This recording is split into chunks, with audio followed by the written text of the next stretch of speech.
কারণ আমরা ফেসবুকে সোশ্যাল মিডিয়ায় দেখেছি উনি তাহাজ্জুদ পড়ে, কোরআন পড়ে, তাসবিহ পড়ে, দিন শুরু করে কোরআন দিয়ে, কিন্তু ওনার বাড়িতে একটা তাসবিহ জায়নামাজও পায়নি, পাইছে বোতল। পাইছে কি? মাতাল ড্রাইভারের কাছে 17টা বছর থাকার কারণে যে ক্ষতি হয়েছে, আগামীতে আর কোনো মাতাল ড্রাইভারের হাতে দেশের স্টিয়ারিং তুলে দেওয়া যাবে না। কথা বলেন, যাবে? এদেশের স্টিয়ারিং আর কোনো মাতাল ড্রাইভারের হাতে দেওয়া যাবে না। একটা আল্লাহওয়ালা, দিনদার, যোগ্য, দক্ষ আল্লাহওয়ালা ড্রাইভারের হাতে তুলে দিয়ে এদেশটাকে, এদেশের জনগণকে জান্নাতের পরিবহনে তুলে দিতে হবে। কথা বলেন, ঠিক কিনা? কারা কারা রাজি আছেন তো হাত তুলে দেখান। নারায়ে তাকবীর, নারায়ে তাকবীর। আজকের মাহফিল বাংলাদেশ জামাত ইসলামী, বাংলাদেশ জামাত ইসলামী, নারায়ে তাকবীর। আমার জন্য অনেক মাগুন আসছে, আরো কিছু দূর গেলে 51, 52 বা ওইদিকে আরো মা আয়েশা, মা খাদিজা ছিল, আরো সামনের দিকে অনেক ছিল, বা নবুয়তির আগেও মা খাদিজা ছিল, কিন্তু আম্মা জানদের দিকে আজকে আর ঢুকতে পারলাম না। তবে যা বলেছি, যতটুকু বলেছি, যথেষ্ট বলেছি। আল্লাহ পাক প্রত্যেকটা আলোচনা আমাকে সহ আমাদের সকলকে বাস্তব জীবনে প্র্যাকটিক্যালি আমল করে ইহকালের শান্তি, পরকালের মুক্তি অর্জন করার তৌফিক দান করুন। বলেন আল্লাহুম্মা আমিন।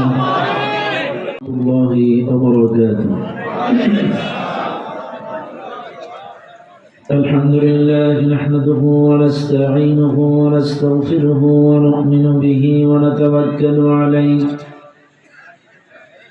ونعوذ بالله من شرور أنفسنا ومن سيئات أعمالنا من يهده الله فلا مضل له ومن يضلل فلا هادي له ونشهد أن لا إله إلا الله وحده لا شريك له ونشهد أن سيدنا ونبينا ومولانا محمدا عبده ورسوله الذي أرسله بالحق بشيرا ونذيرا وداعيا إلى الله بإذنه وسراجا منيرا فقد قال الله تعالى في كلامه المجيد وفرقانه الحميد شبكرا أعوذ بالله من الشيطان الرجيم بسم الله الرحمن الرحيم لقد كان لكم في رسول الله أسوة حسنة لمن كان يرجو الله واليوم الآخر وذكر الله كثيرا وقال تعالى إن الله وملائكته يصلون على النبي يا أيها الذين آمنوا صلوا عليه وسلموا تسليما اللهم صل على محمد وعلى آل محمد كما صليت على إبراهيم وعلى آل إبراهيم إنك حميد مجيد اللهم بارك على محمد وعلى آل محمد كما باركت على إبراهيم وعلى آل إبراهيم إنك حميد مجيد আয় আয় আয় রে বন্ধু আয় আয় আয় রে বন্ধু বন্ধু তোমায় ডাকছি আলোর পথে বন্ধু তোমায় ডাকছি দিনের পথে জান্নাতে যেতে চাই সাথে তোমায় নিতে চাই জান্নাতে যেতে চাই সাথে তোমায় নিতে চাই দিন কায়েমে চলো আমার সাথে বন্ধু তোমায় ডাকছি আলোর পথে বন্ধু তোমায় ডাকছি দিনের পথে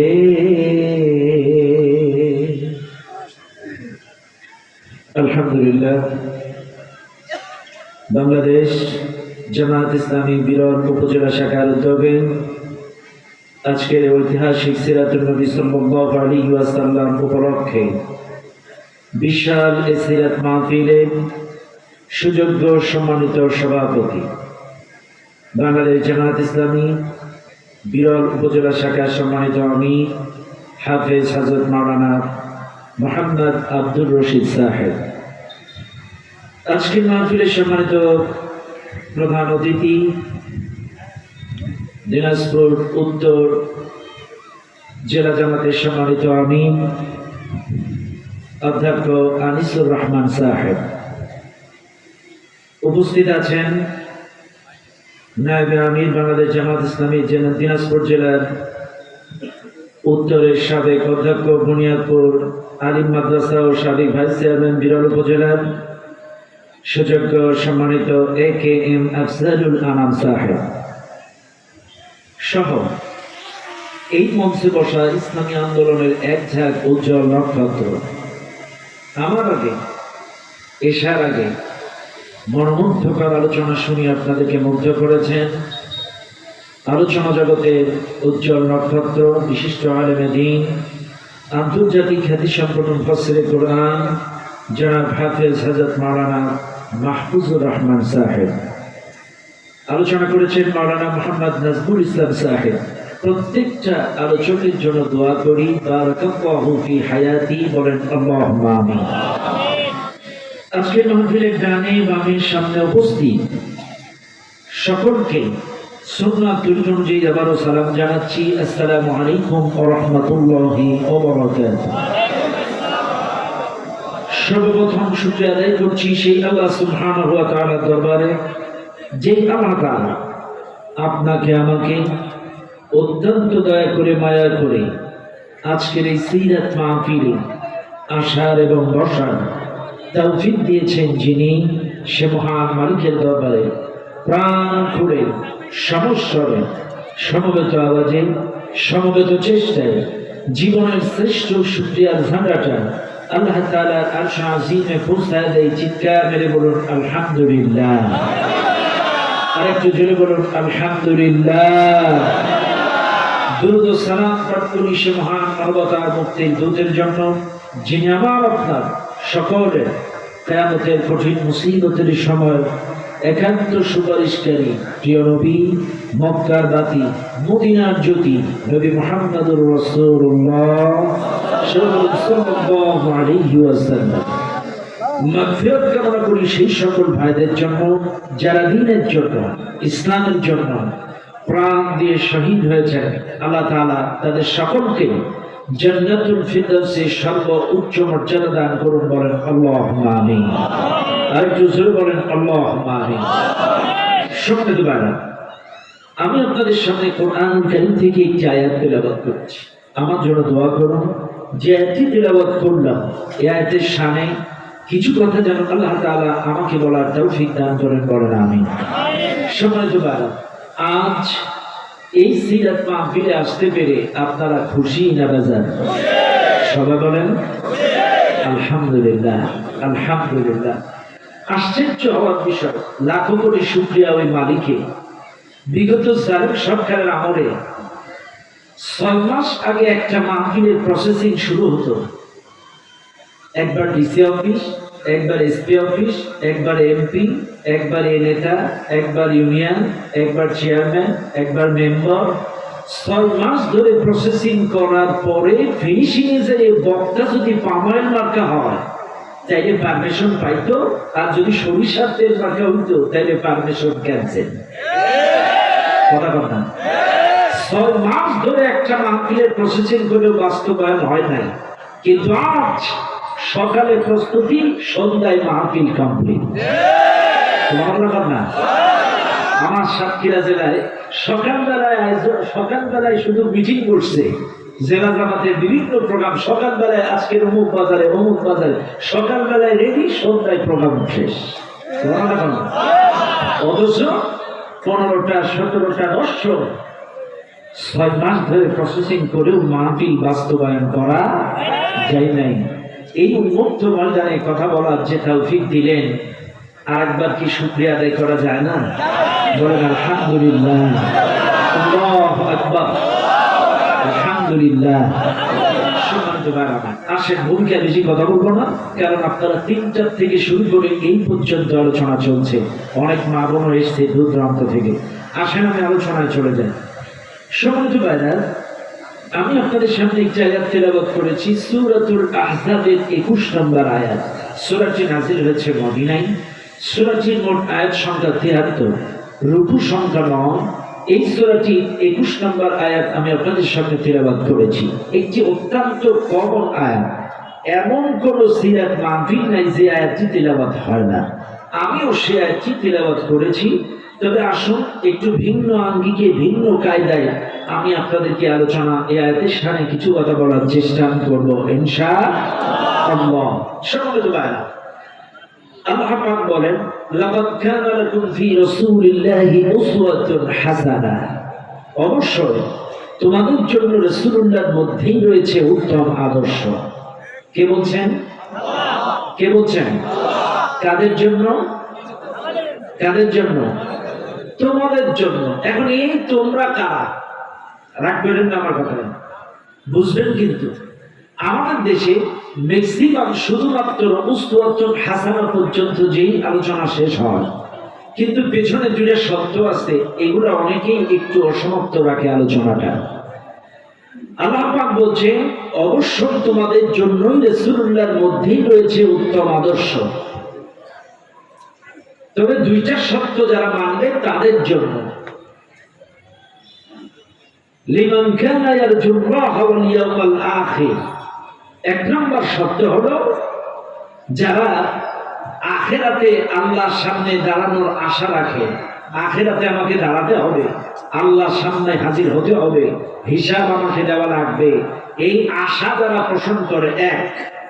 2 নম্বর শর্ত হলো অধিক পরিমাণ আল্লাহকে স্মরণ করে। এই দুইটা শর্ত যারা মানবে তাদের জন্যই রাসূলুল্লাহর মধ্যেই রয়েছে উত্তম আদর্শ। তারাই পারবে রাসূলুল্লাহর রঙে রঙিন হতে, তারাই পারবে রাসূলুল্লাহর রঙে, রাসূলুল্লাহর আদর্শে আদর্শিত হতে, তারাই পারবে রাসূলুল্লাহর জীবন আদর্শ, ব্যক্তি জীবন, পারিবারিক জীবন, রাজনৈতিক জীবন, রাষ্ট্রীয় জীবন, গোটা জিন্দেগিতে রাসূলুল্লাহর আদর্শ বাস্তবায়ন করতে।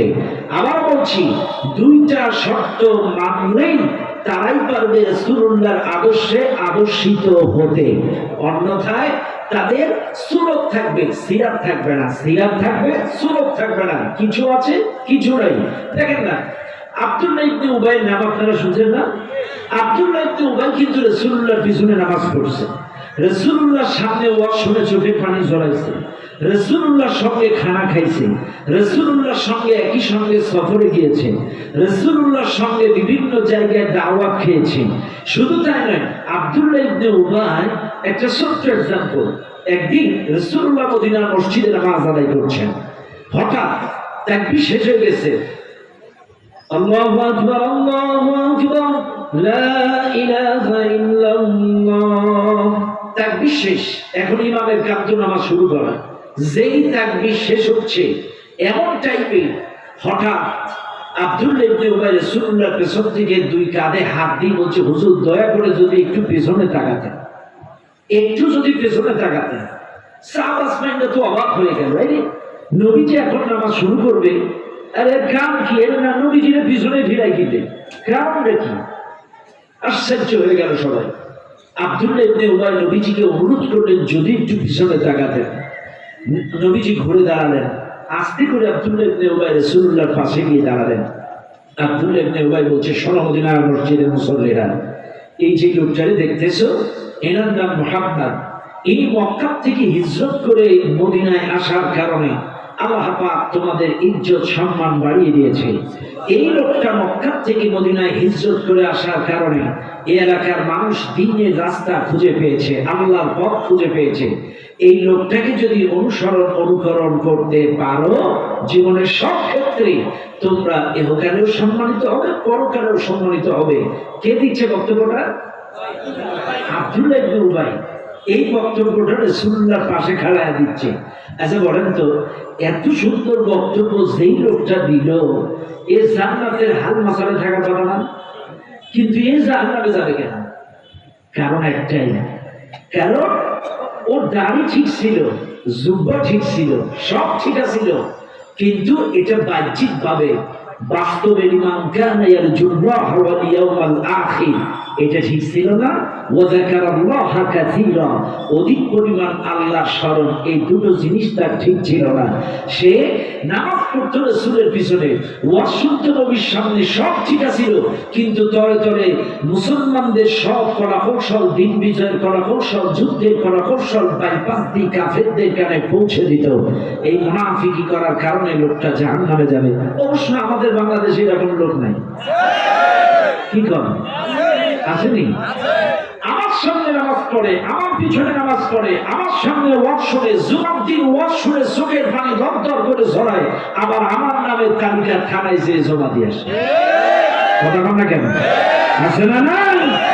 এমন অসংখ্য মুনাফিক আমাদের দেশে আছে। কাজে বলবো, যা গেছে গেছে, ফিরে আসেন, তওবা করেন, ফিরে আসেন, তওবা করেন, ফিরে আসেন। কাজে মনে রাখবেন, লিমান কানা ইয়ারজুল্লাহ ওয়াল ইয়াউমাল আখির, যদি আল্লাহর সামনে দাঁড়ানোর আশাটা পোষণ করতে পারেন যে আমাকে আল্লাহর সামনে দাঁড়াতে হবে, আমাকে আল্লাহর সামনে হাজির হতে হবে, এবং 2 নাম্বার ওয়া যাকারাল্লাহা কাসীরা, অধিক পরিমাণ আল্লাহকে স্মরণ। অধিক পরিমাণ আল্লাহকে স্মরণের অর্থ কি?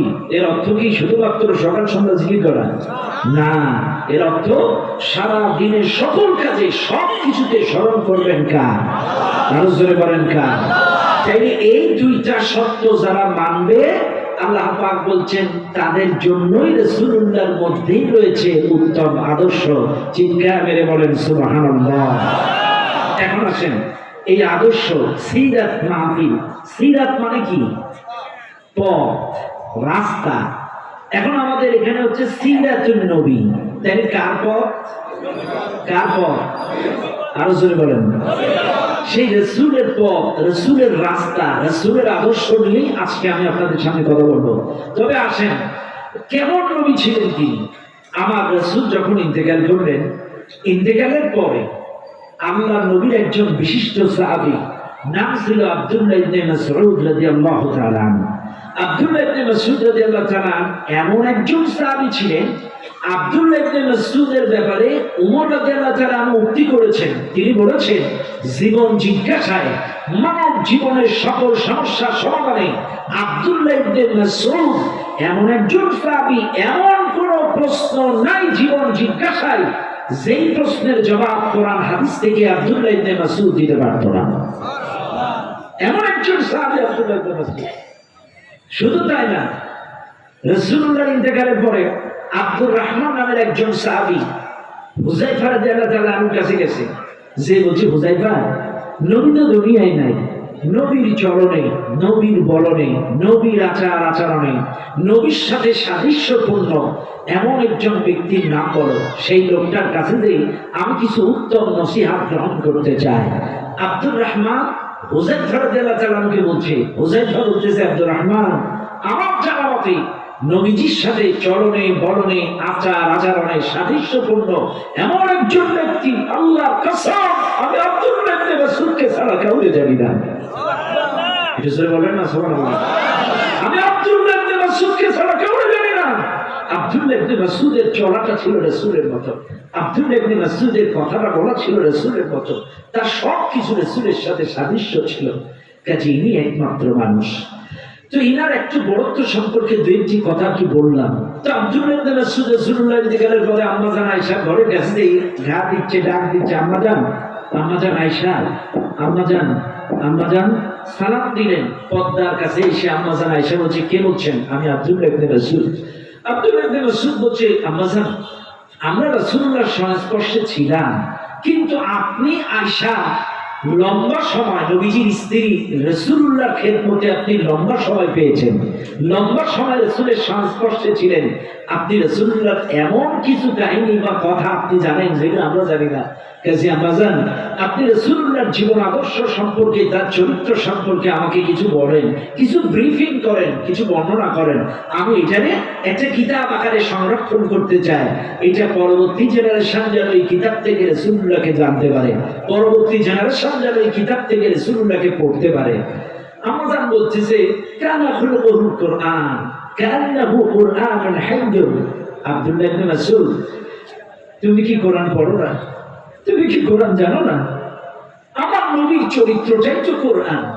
কানা খুলুকুল কুরআন কান্নাহু কুরআনুন হাইয়্যুন। আমার নবী জীবন্ত কোরআন।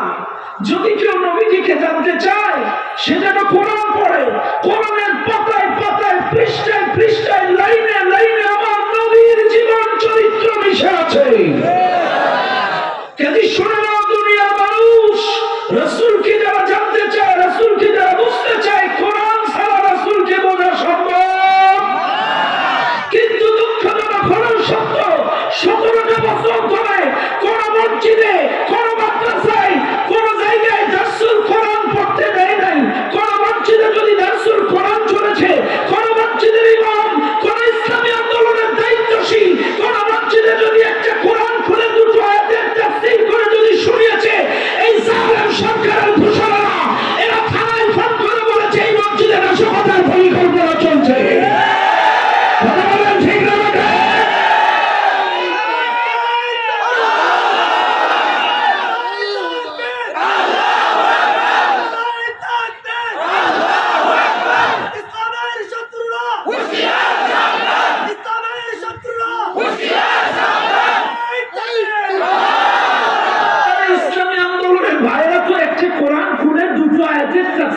শোনাচ্ছিল, এটাই নাশকতার পরিকল্পনা, এটাই নাকি জঙ্গি ট্রেনিং হচ্ছে, এটা নাকি পরিকল্পনা হচ্ছে। আরে বাবা, বিভিন্ন কলেজ হল, বিভিন্ন হলগুলো, সলিমুল্লাহ হল, এই হল সেই হল, সোনার ছেলেরা 17 বছরে এখানে অকারেন্স করে অস্ত্রপাতি, দেশি মদ বিদেশি রেখে, এগুলো রেখে কিছু করে নেয় হলুদ মিডিয়ারা।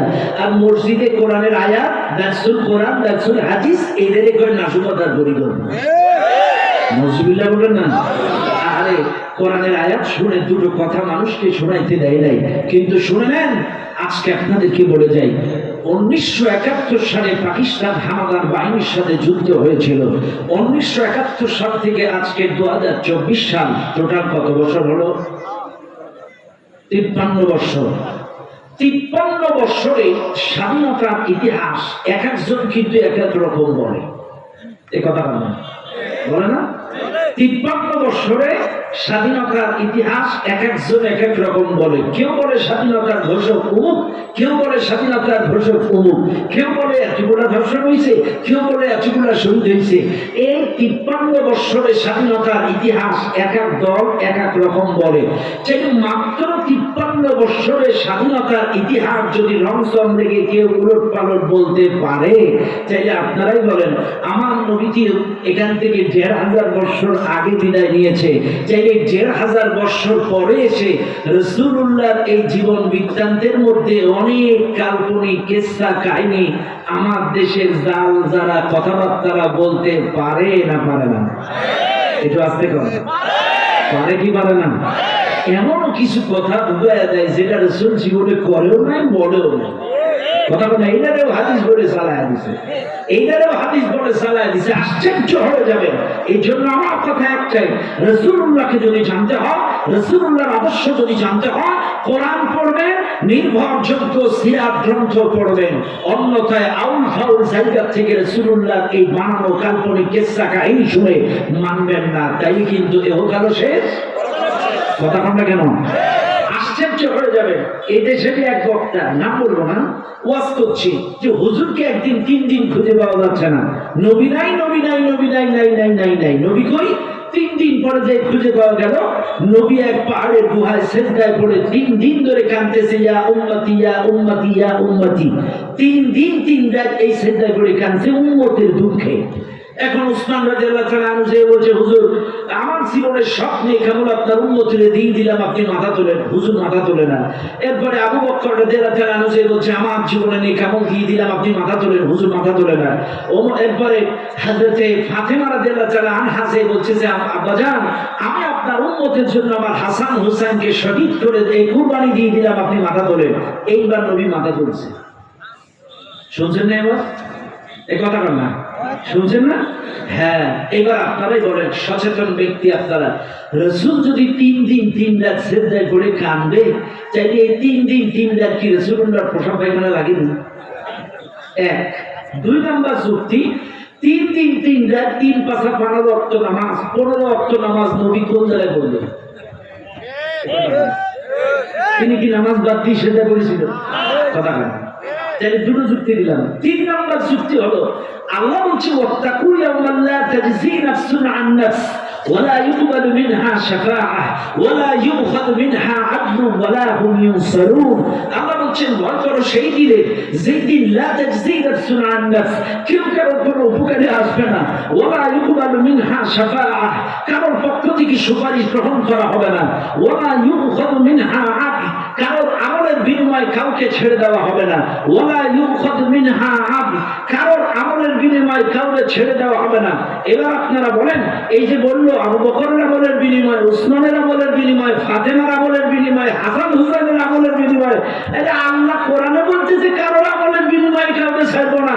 আর এরা কয় কি যে না, ওমরের আমলের বিনিময়ে, ফাতেমার আমলের বিনিময়ে, আলীর আমলের বিনিময়ে। এবার বলেন, এরা বিশ্বাস করবেন না কোরআন বিশ্বাস করবেন? তাইলে এটা 100% বানানো কাল্পনিক কিসসা ছাড়া কিছু নয়। কথা বলেন ঠিক না? ঠিক। রাসূলুল্লাহকে জানতে হলে আল্লাহ কোরআন, কারণ আম্মা জান আয়েশা বলেছেন, কানা খুলুকুল কোরআন কান্নাহু কুরআনুন হাইয়্যুন, আমার রাসূলের চরিত্রটাই কোরআন, আমার রাসূল জীবন্ত কোরআন, নবী কোরআন, কোরআন নবী, আমার নবী জীবন্ত কোরআন। কাজে রাসূলকে জানতে হলে কোরআন থেকেই জানতে হবে, নির্ভরযোগ্য সিরাত গ্রন্থ থেকে জানতে হবে। কথা বলেন ঠিক না? আসেন আর এবার আপনাদেরকে নিয়ে যাই। এখন আসেন, যেহেতু সিরাত মানে রাসূলুল্লাহ পথ, এখন আসেন আমি আপনাদেরকে পেছনের দিকে যাচ্ছি না, প্রাথমিক 40 বছর আমি রেখে দিলাম। রাসূলুল্লাহর জীবনের 2টা দিক। কয়টা দিক? সবাই বলেন। একটা হলো জন্ম থেকে 40, আর একটা হলো 40 থেকে 63। কথা বুঝছেন? একটা কি জন্ম থেকে 40, আর একটা 40 থেকে 63। এখন আসেন, ম্যাক্সিমাম ওলামা ইকরামদের মতে জন্ম থেকে 40টা মিলাদুন নবীর আওতায় পড়ে। এখন 40 থেকে 63টা সিরাতুন নবীর আওতায়। এখন আসেন বুঝবেন, কিন্তু মিলাদুন নবীটা হচ্ছে জানার বিষয়, আর সিরাতুন নবীটা হচ্ছে মানার বিষয়। আবার বলছি, মিলাদুন নবীটা হচ্ছে জানার বিষয়, আর সিরাতুন নবীটা হচ্ছে মানার বিষয়। মিলাদুন নবী যদি এই পৃথিবীর কোনো মানুষ যদি না জানে, একে কিয়ামতে আল্লাহর আদালতে আসামির কাতারে দাঁড়ানো রাখবে না।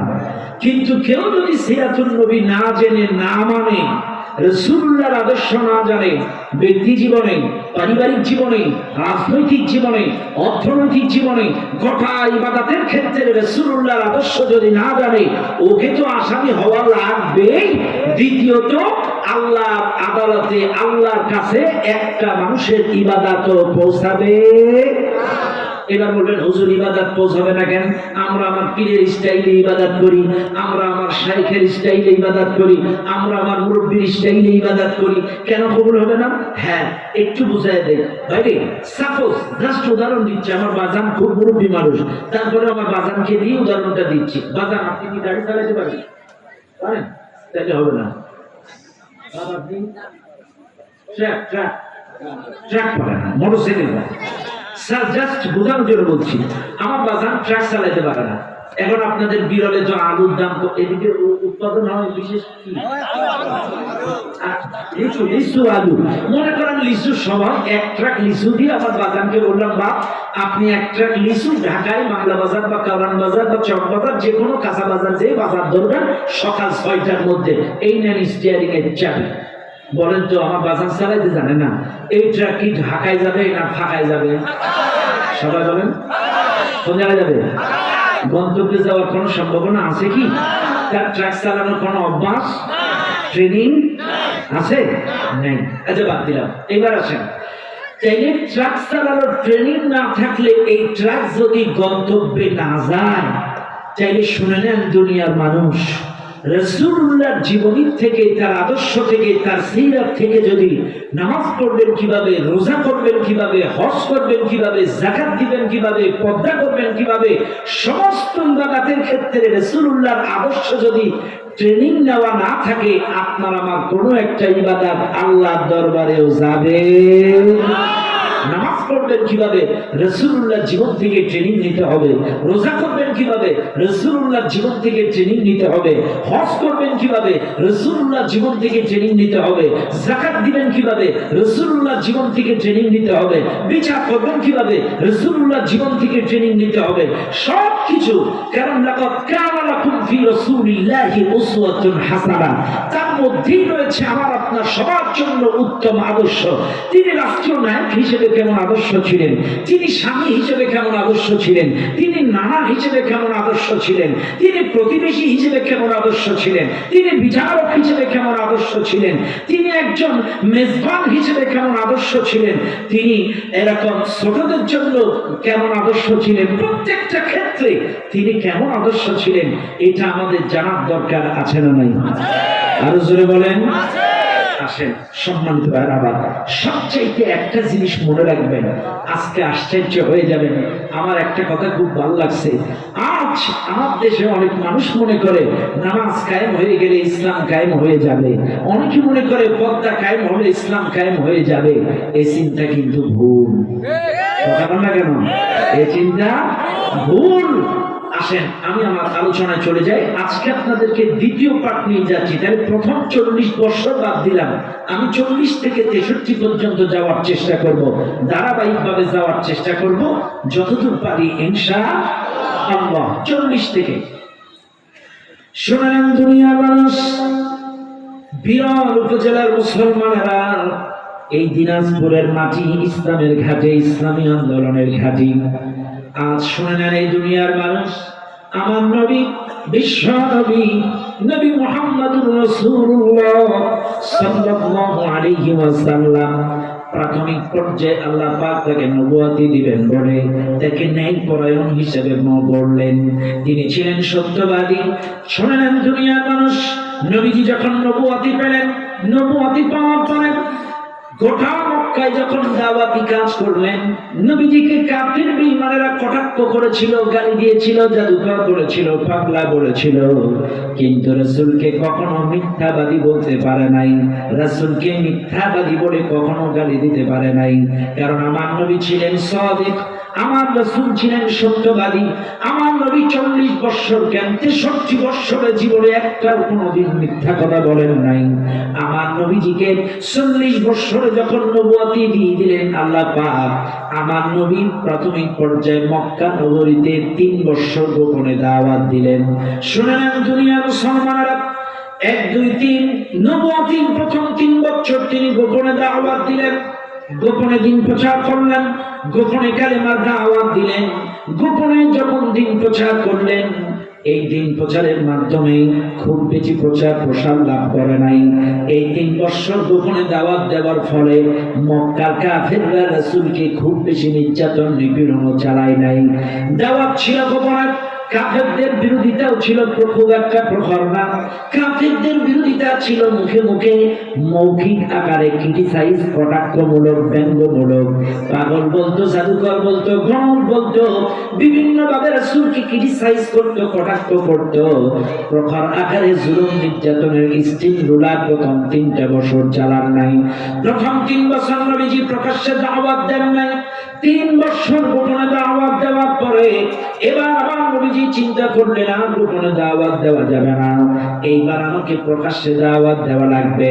শুনে নেন আজকের মুসলমানেরা, আমরাও যারা ইসলামের দাওয়াত দেই, আমরাও যারা দ্বীনের দাওয়াত দেই, ইসলামী আন্দোলনের কর্মী যারা, আমাদেরকেও কিন্তু হিকমত অবলম্বন করা লাগবে, কৌশল অবলম্বন করা লাগবে। অবশ্য বাংলাদেশে যতগুলা দল ইসলামের দাওয়াত দেয়, আল্লাহ কসম বাংলাদেশ জামাত ইসলামীর মতো কৌশল কোন দল অবলম্বন করতে পারে না। কোন একটা দল অবলম্বন করতে পারে নাই। আল্লাহু আকবার। আমাদের শহীদ আল্লামা দিলওয়ার হোসেন সাঈদী রাহিমাহুল্লাহ তিনি বলেছিলেন, ঝরা পাতা তুমি বাতাস দেখে ভয় পাইও না, এই বাতাস আসছে তোমার প্রত্যেকটা ঘরে ঘরে তুলে দিবে বলে।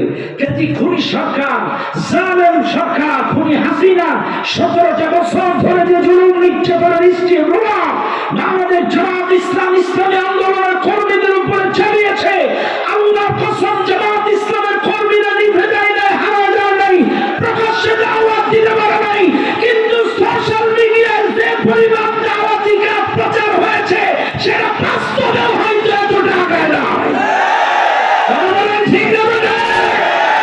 প্রকাশ্যে দাওয়াত দিতে গেলে তারা বাধা দিয়েছে, প্রকাশ্যে দিন প্রচার করতে গেলে তারা জুলুম চালিয়েছে, প্রকাশ্যে দাওয়াত দিতে গেলে 144 ধারা দিয়েছে।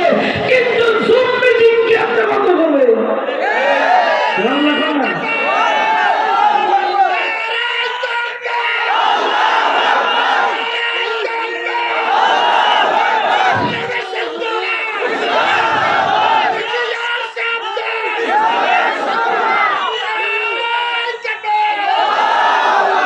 এই 3টা বছর রাসূল কিন্তু প্রকাশ্যে দাওয়াত দিতে পারে নাই। আমরাও কিন্তু 15টা বছর প্রকাশ্যে কথা বলতে এইভাবে পারি নাই। কথা বল না কেন? কিন্তু জুম মিটিং তো এরা বন্ধ করতে পারে নাই, পারছেনি?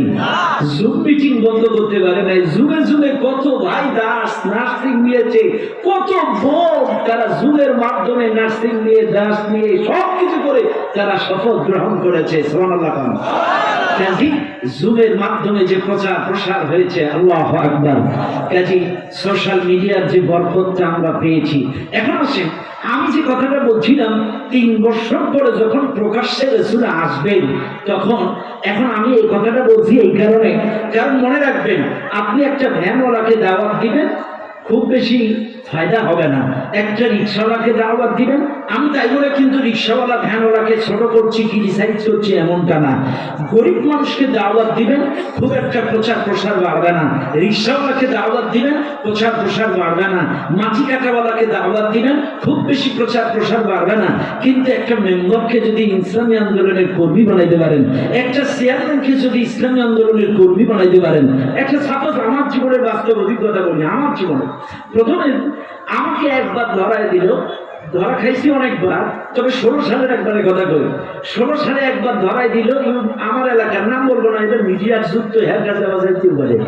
16 সালে একবার ধরাই দিল, দেওয়ার পরে এখন আমার ধরাই দিছে, ধরা খাইছি মাশাআল্লাহ, বেশ কিছুদিন পর ধরাইছি। এখন আমি টেকনিক অবলম্বন জানি না, ইনি আমার ইউনিয়ন আওয়ামী লীগের সভাপতি ছিল, বুঝছেন? তাই বলি যখন ফেঁচেছি বলি। এখন ইনি আবার ইউনিয়ন আওয়ামী লীগের সভাপতি। প্রথম বর্ষ যখন ধরাই দিল, খুব কষ্ট পাইছি, ধরাই দিছে, ধরা খাইছি। এরপরে আমি কৌশল বাদ দেই নাই। পরবর্তীতে যে কোনো প্রোগ্রামে ওনারে সাথে করে নিয়ে যেতাম। কোনো জায়গায় খাইতে যাচ্ছি, চাচা চলেন যাই, ওনারে নিয়ে যেতাম। আমার একটা ব্লাড ব্যাংক আছে, কোনো অনুষ্ঠান করলে ওনারে অতিথি বানাতাম। একটা ফাউন্ডেশন আছে, কোনো অনুষ্ঠান করলে ওনারে অতিথি বানাতাম। কোনো জায়গায় দাওয়াত দিতে গেলে ওনারে অতিথি বানাতাম। একটা পর্যায়ে পরবর্তীতে আমি যখন 17 সালে আমি আবার ধরা খেলাম, ওই চাচা সারা রাত থানায় বসে আমাদের ছাড়াই বসে কথা বুঝ। আমি যদি উনি আমাদের গড়াই দিছে বলে যদি দূরে চলে যেতাম লাভ হইতো? শুধু তাই না, আজকের এই খোলা ময়দান উন্মুক্ত ময়দান বলেই ফেলে আব্দুল্লাহ আলামিন তিনিও অ্যারেস্ট ছিল সাতক্ষীরা থেকে।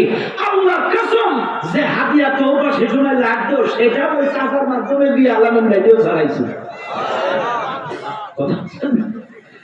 আব্দুল্লাহ আলামিন ভাইকেও একবার ছাড়াইছি হাদিয়া দিয়ে, এমনি ছাড়াই নাই, হাদিয়া দিয়ে ছাড়াইছি, তাও ওই চাচা। কাজী যদি রুই কাতলাকে টার্গেট করতে পারে নেটওয়ার্ক চেয়ারম্যান, বড় বড় পার্টি, মিল কলকারখানা, ফ্যাক্টরি চেয়ারম্যান, এদেরকে যদি দাওয়াত দিয়ে টার্গেট করে কর্মী বা আন্দোলনের সাথী বানানো যায়, যদি তদন্ত বানানো যায়, তাহলে মোটে না হলে ওর কারখানায় 50 জন চাকরি করে, ওর আন্ডারে 100 জন চাকরি করে, ওর কথায় এলাকার লোকজন কিছু হাওলা ধারটা ঋণ দেয়, বন্যায় বিভিন্ন সময় সহযোগিতা পায়, তাইলে ওকে যদি আনা যায় তাইলে ইসলামের প্রচার প্রসার বাড়বে না কমবে? তাই বলে আবার রিক্সাওয়ালা ভ্যানওয়ালাদের কথা কইছি, মন খারাপ করেন না। আল্লাহ রাসূল আবার এদের জন্য সুসংবাদ দিয়েছে। এদের কি সুসংবাদ? রাসূল একবার দোয়া করতেছে, আল্লাহুম্মা আইনি মিসকিনান ওয়া আমিতনি মিসকিনান ওয়া শুরনি ফি জামারাতিল মাসাকিন। আল্লাহ রাসূল বলছে, আল্লাহুম্মা আইনি মিসকিনান, আল্লাহ তুমি আমাকে গরিব মিসকিনদের ভিতরে বাঁচায় রাখো, ওয়া আমিতনি মিসকিনান, আমাদের বাঁচাইলে এদের ভিতরে বাঁচাইও, ওয়া শুরনি ফি জামারাতিল মাসাকিন, আমাকে যখন তুমি হাসরে উঠাবা এই গরিব মিসকিনদের সাথে উঠাইও।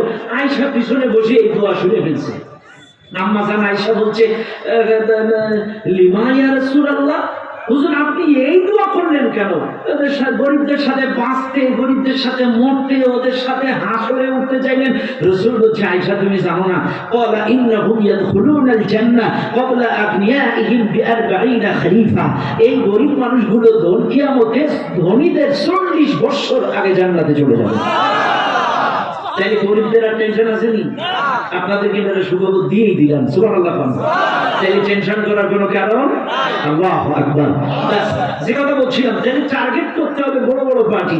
এখন বড় বড় পার্টি টার্গেট করার কারণে ওমর রাদিয়াল্লাহু তাআলা বড় বড় পার্টি যখন ইসলামের আওতায় আসলেন তখন বলছে, হুজুর এই গোপনে আর দাওয়াত দেওয়া যাবে না, প্রকাশ্যে দাওয়াত দেওয়া লাগবে। 3 বছর পরে রাসূল প্রকাশ্যে দাওয়াত দেওয়া শুরু করলেন, প্রকাশ্যে আসলেন, প্রকাশ্যে মক্কানগরী দিন প্রচার করা শুরু করলেন। প্রকাশ্যে যখন দিন প্রচার শুরু করলেন, রাসূল সহ সাহাবা আজমাইনদের উপরে জুলুম নির্যাতনের স্টিম রোলারও প্রকাশ্যে বেড়ে গেল।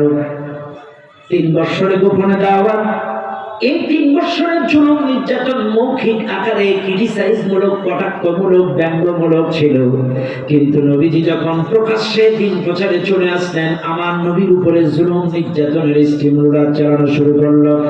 নবী সাহাবা আজমাইনদের উপর, বিশেষ করে গরিব মক্কা সাহাবা যারা, বিশেষ করে ইতিহাস সাক্ষ্য দেয় যুগে যুগে গরিব মানুষের উপরে নির্যাতনটা বেশি এসেছে, গরিব যারা তাদের উপরে জুলুম নির্যাতনটা বেশি এসেছে। আমার নবীর গরিব সাহাবাদের উপরে যেখানে পায় সেখানে মার, ঘরে মার, বাইরে মার, অপরাধ একটাই, তারা কোরআন দাওয়াতের কর্মী, ইসলামী আন্দোলনের কর্মী। আল্লাহর নবীর পরে, আল্লাহর পরে ঈমান এনেছে, নবীর পরে ঈমান এনেছে, আল্লাহর কিতাবের প্রতি ঈমান এনেছে, ইসলামী আন্দোলনের কর্মী হয়েছে, কোরআনের দাওয়াত দেন। আমার কথা রাগ করবেন না, আজকের এই বাংলাদেশের মানুষ শুনে নেন, বাস্তবতার কথা বলছি। 17টা বছর যে জুলুম নির্যাতন জামাত ইসলামী কর্মীর পরে হয়েছে, বাংলাদেশে এত পীর, এত দল, এত ইসলামী দল, কোন দলের কর্মীর উপরে নির্যাতন আসে না। 17টা বছর কারোর উপরে নির্যাতন আসে না। কেন আসে নাই? এটাও শুনে নেন, কারণ আমাদের দাওয়াত, আমাদের দিন প্রচার, আমাদেরটা রাসূলের ফরমানা অনুযায়ী, আল্লাহ আল্লাহ রাসূলের পথ অনুযায়ী। আর যে যারা অন্য দাওয়াত দেন, আমি কাউকে ছোট করছি না, কিন্তু রাসূলুল্লাহ দাওয়াতের পদ্ধতির সাথে মিল নাই, এই জন্য তাদের উপরে 17টা বছর নির্যাতন আসে নাই। এবার বলবেন প্রমাণ দেন, প্রমাণ দেন। ইয়া আইয়ুহার রাসূল বাল্লিগ মা উনজিলা ইলাইকা মির রাব্বিক, হে রাসূল তোমার কাছে যে কিতাবটা আমি নাযিল করেছি, এই কিতাবের দাওয়াত মানুষের কাছে কাছে পৌঁছে দাও, মানুষের কাছে পৌঁছে দিয়ে মানুষকে রবের দিকে ডাকো। ওয়া ইল্লাম তাফআল ফামা বাল্লাগতা রিসালাতা, যদি তা না ডাকো তোমার রিসালাতের দায়িত্ব পালন হবে না। কে বলছে? কে বলছে? তাহলে আল্লাহ তার নবীকে বললেন যে কিতাব নাজিল করছি এই কিতাব দিয়ে দাও। তাহলে 17টা বছর বাংলাদেশ জামাত ইসলামের কর্মীরা এই কোরআনের দাস দেওয়ার কারণে, এই কোরআনই সমাজ প্রতিষ্ঠা করার কারণে, এই কোরআনের দাওয়াত দেওয়ার কারণে, আল্লাহ জমিনে আল্লাহ কোরআনের আইন প্রতিষ্ঠা করার কারণে 17টা বছর নির্যাতন সহ্য করেছে। কিন্তু 17টা বছর যারা অন্য ফর্মুলায় দাওয়াত দিয়েছে তাদের উপরে কোনো জুলুম নির্যাতন আসে নাই।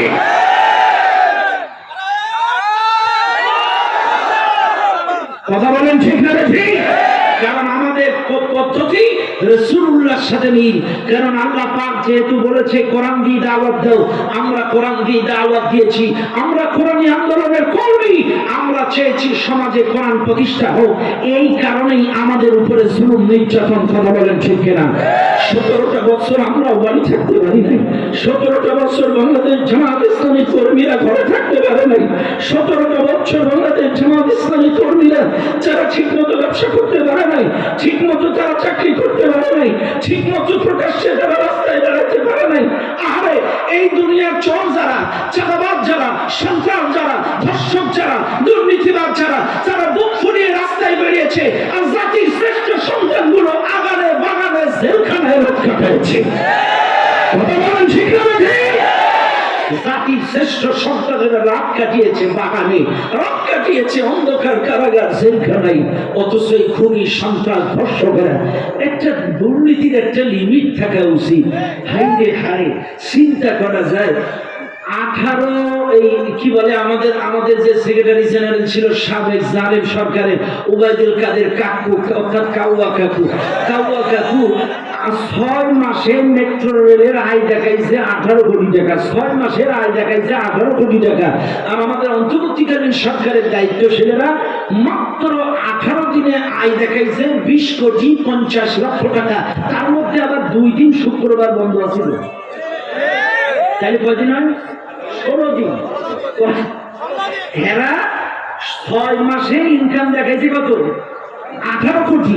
আর এরা মাত্র 16 দিনে ইনকাম দেখাইছে 20 কোটি 50 লক্ষ টাকা। মানুষ খায়, তাই বলে এইরকম কামড়াই খায়। আশ্চর্য হয়ে যাবেন, যেখানে হাত দেবেন সেই জায়গায়। আজকে একটা দেখলাম সমবায় ব্যাংকের 12,000 ভরি স্বর্ণ খুঁজে পাওয়া যাচ্ছে না। কোন ব্যাংকে? সমবায় ব্যাংকে 12,000 ভরি স্বর্ণর কোনো হিসাব নেই। এরা সেগুলো খেয়ে গেছে, এদের হজমি বড়িও লাগেনি। কথা বল না কেন?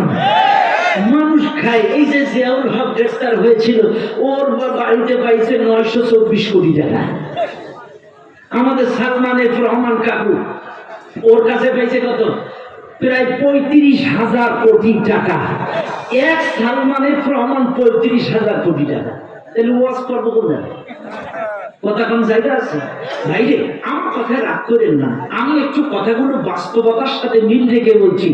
আজ আপনারা কে কোন দলের কর্মী বিগত দিনে ছিলেন আমি জানি না, তবে শোনেন আল্লাহর কোরআন, একটা কোরআন চাইছিলাম আমি, একটা আল্লাহর কোরআন, ইয়াউমা নাদউ কুল্লা উনাসিন বিঈমানিহিম ফামান উতিয়া কিতাবাহু বিয়ামিনিহি ফাউলাইকা ইয়াকরাউনা কিতাবাহুম ওয়ালা ইউজলামুনা ফাকিলা। কোরআনের আয়াত, সূরা বনী ইসরাঈল। আল্লাহ বলছেন স্মরণ করো ওই দিনে, যেই দিন প্রত্যেকটা দলের নেতা সহ ডাক দেওয়া হবে, আয় আয়, প্রত্যেকটা দলের নেতা সহ। আপনি যেই দল করবেন সেই দলের নেতার সাথে উঠবেন, যেই দল করেছেন যার সাথে ঘুরেছেন নেতা সহ উঠবেন। এইবার আসছে ফাউলাইকা ইয়াকরাউনা কিতাবাহুম। আল্লাহ পাক বলছেন ইকরাউ কিতাবা, পড়ো তোমার আমলনামা। আমলনামা হাতে তুলে দিছে, কাফা বিনাফসিকা ইয়াউমা আলাইকা হাসিবা। তোমার আমলনামা পড়ার জন্য তুমি যথেষ্ট। বুঝেন, কিন্তু নেতাও আছে, কর্মীও আছে। এখন আমলনামা দিছে কর্মীর হাতে, পড়, ইকরা কিতাবা, পড়ো আমলনামা, কাফা বিনাফসিকা ইয়াউমা আলাইকা হাসিবা, তুমি তোমার আমলনামা পড়ার জন্য যথেষ্ট। এইবার বান্দা যখন আমলনামা পড়া শুরু করছে, এরে ধর, ওরে মার, এরে সাদাবাজি, ওরে সন্ত্রাস, এখানে ধর্ষণ, এখানে এর বাড়ি ছাড়া, তার ওরে ঘর ছাড়া, এর বাড়িতে আগুন, ওরে ঘর,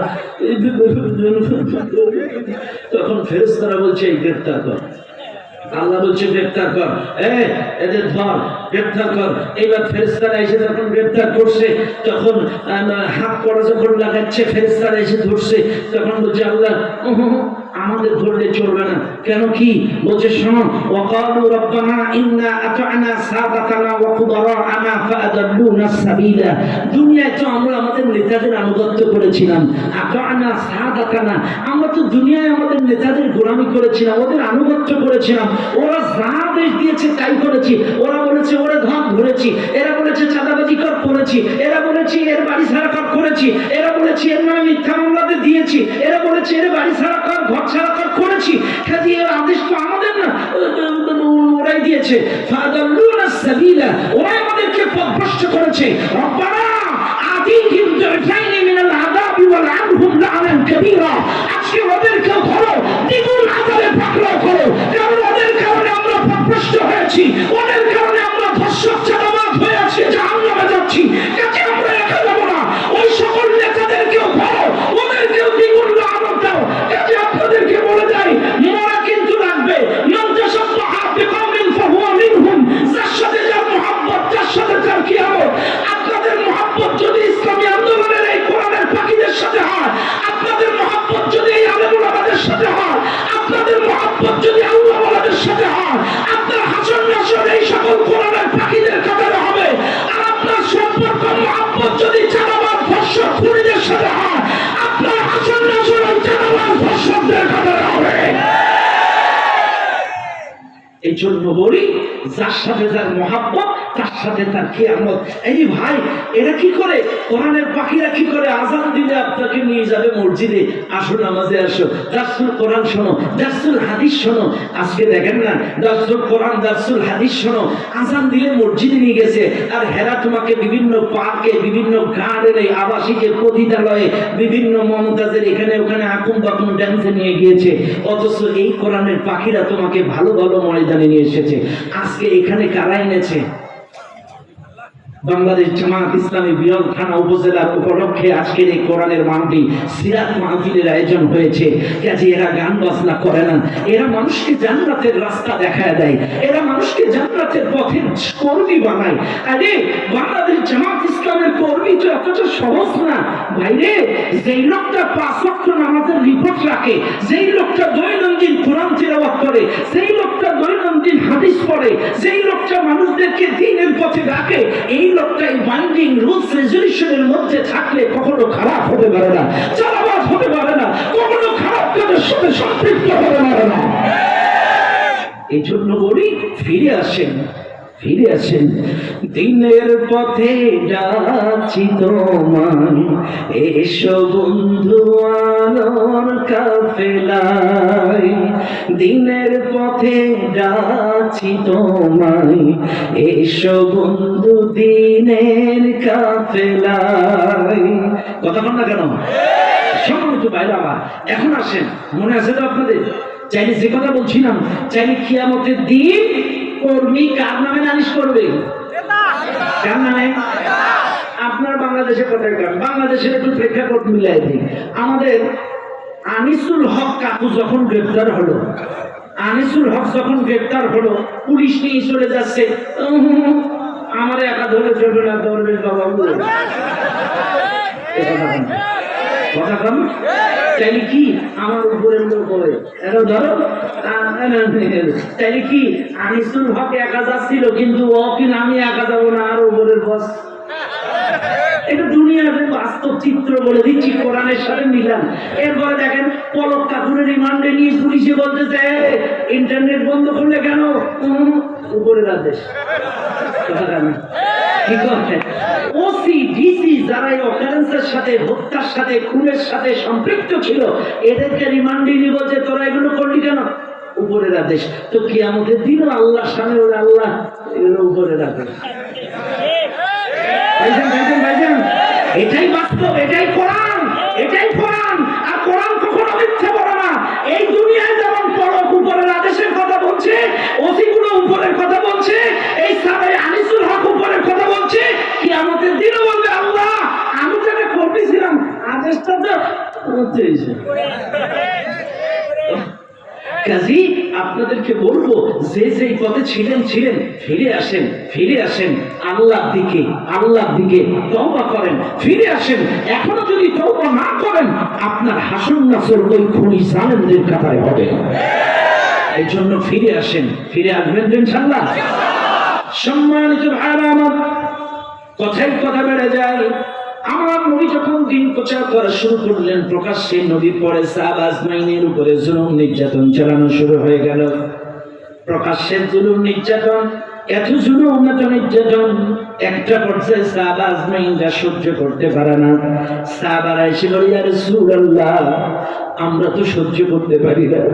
অপরাধ একটা ইসলামী আন্দোলনের কর্মী, অপরাধ একটাই কোরআনের কর্মী, অপরাধ একটাই আল্লাহর প্রতি আপনার প্রতি ঈমান এনেছি। আল্লাহর প্রতি আপনার প্রতি ঈমান আনার কারণে আজকে আমাদের উপরে জুলুম নির্যাতনের স্টেম রোডার। সাহাবা আজমাইনরা বলছে ইয়া রাসূলুল্লাহ এই জুলুম আমরা সহ্য করতে পারি না। ঘরে থাকলে মা, বাইরে থাকলে মা, ব্যবসা করতে পারি না, বাইরে বের হতে পারি না। ইয়া রাসূলুল্লাহ মক্কার আবহাওয়া আমাদের জন্য যেন আর শুট করছে না। এবার নবীজি ডাক দিয়ে বললেন শুনে নাও আমার সাহাবারা, আমি খবর নিয়ে দেখেছি তোমাদের উপরে যে নির্যাতন নিপীড়ন, মক্কার আবহাওয়া তোমাদের জন্য অ্যাডজাস্ট হবে না। তোমরা এক কাম করো, তোমরা হিজরত করে মক্কা থেকে আবিসিনিয়ায় চলে যাও। আবিসিনিয়ার বাদশা নাজ্জাশী বড্ড ভালো মানুষ, মক্কা থেকে আবিসিনিয়ায় চলে যাও। রাসূলুল্লাহর পরামর্শ অনুযায়ী মক্কা থেকে প্রথম দফায় আবিসিনিয়ার প্রথম দফায় 15 জন হিজরত করলেন। 4 জন ছিল মহিলা, 11 জন ছিল পুরুষ। প্রথম দফায় 15 জন মানুষ মক্কা থেকে হিজরত করে আবিসিনিয়ায় চলে গেলেন। এবার আসেন এই হিজরতের জায়গাও একটু ছোট্ট কথা আপনাদেরকে বলে যায়, শুনলেন দুনিয়ার মানুষ, আমার দেশের মানুষ মনে করে হিজরত মানে ত্যাগ করা। এখন ত্যাগ করা এখানে অর্থ এসেছে, এই জন্য তারা মনে করে চাকরিতে ট্রান্সফার হয়ে খাগড়াছড়ি যাওয়াটা হিজরত, এরা মনে করে শ্বশুর বাড়ি যাওয়াটা হিজরত, এরা মনে করে এখানে সেখানে ঘুরে আসাটা হিজরত। কিন্তু বিশ্বাস করেন না, আল্লাহর কোরআন ওয়াল্লাযীনা হাজারু ফিল্লাহি মিন বা'দি মা যুলিমু লানুবদ্দিআন্নাহুম ফিদ দুনিয়া হাসানা ওয়া লা আজরুল আখিরাতি আকবার লাউ কানু ইয়ালামুন। আল্লাহর কোরআন বলেন আল্লাহর জন্য, দ্বীনের জন্য, ইসলামের জন্য জুলুমের শিকার হয়ে বাড়ি ছাড়া, ঘর ছাড়া, এলাকা ছাড়া, চাকরি ছাড়া, ব্যবসা ছাড়া যাদের লাগে, এটাকে কোরআনের ভাষায় প্রকৃত অর্থে হিজরত বলা হয়। ও দুনিয়ার মানুষ রাগ করবেন না, চাইলে বুঝবেন, কিন্তু ওয়াল্লাযীনা হাজারু ফিল্লাহি মিন বা'দি মা যুলিমু, আল্লাহর জন্য জুলুমের শিকার হয়, চাইলে বুঝলাম জুলুমের শিকার হয়ে ঘর ছাড়া, বাড়ি ছাড়াকে হিজরত পরিত্যাগ বলে, ছেড়ে যাওয়া বলে।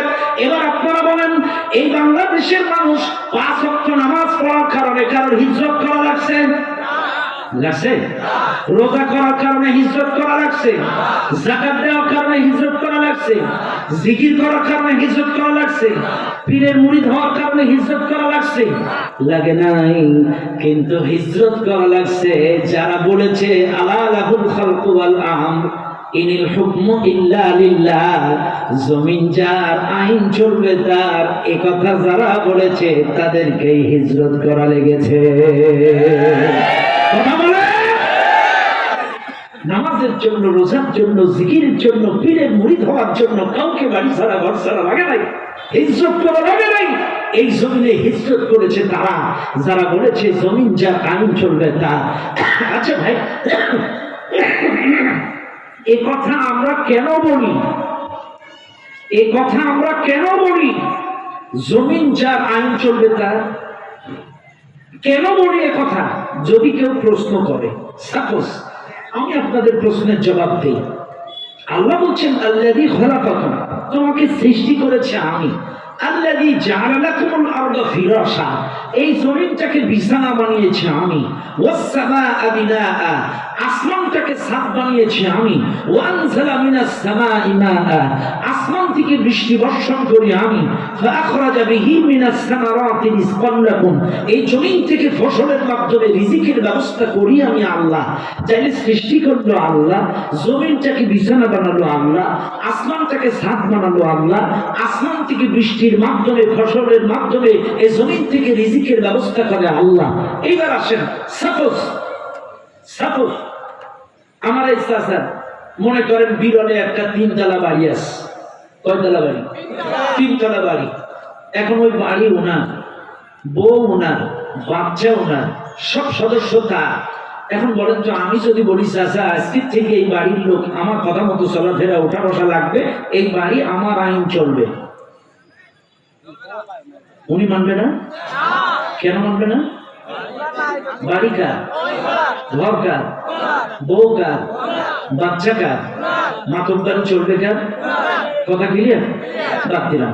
এবার আসেন, চাইলে আমার চাচার বাড়ি যদি আমার মাতব্বারি না চলে, আমার বাড়ি যদি চাচার মাতব্বারি না চলে, এটা যেমন আপনারা বুঝেন, চাইলে এই জমিন আল্লাহর, আসমান আল্লাহ, আপনাকে আমাকে সৃষ্টি করলো আল্লাহ, এই জমিনে আল্লাহর আইন চলবে, এটা তো স্বাভাবিক।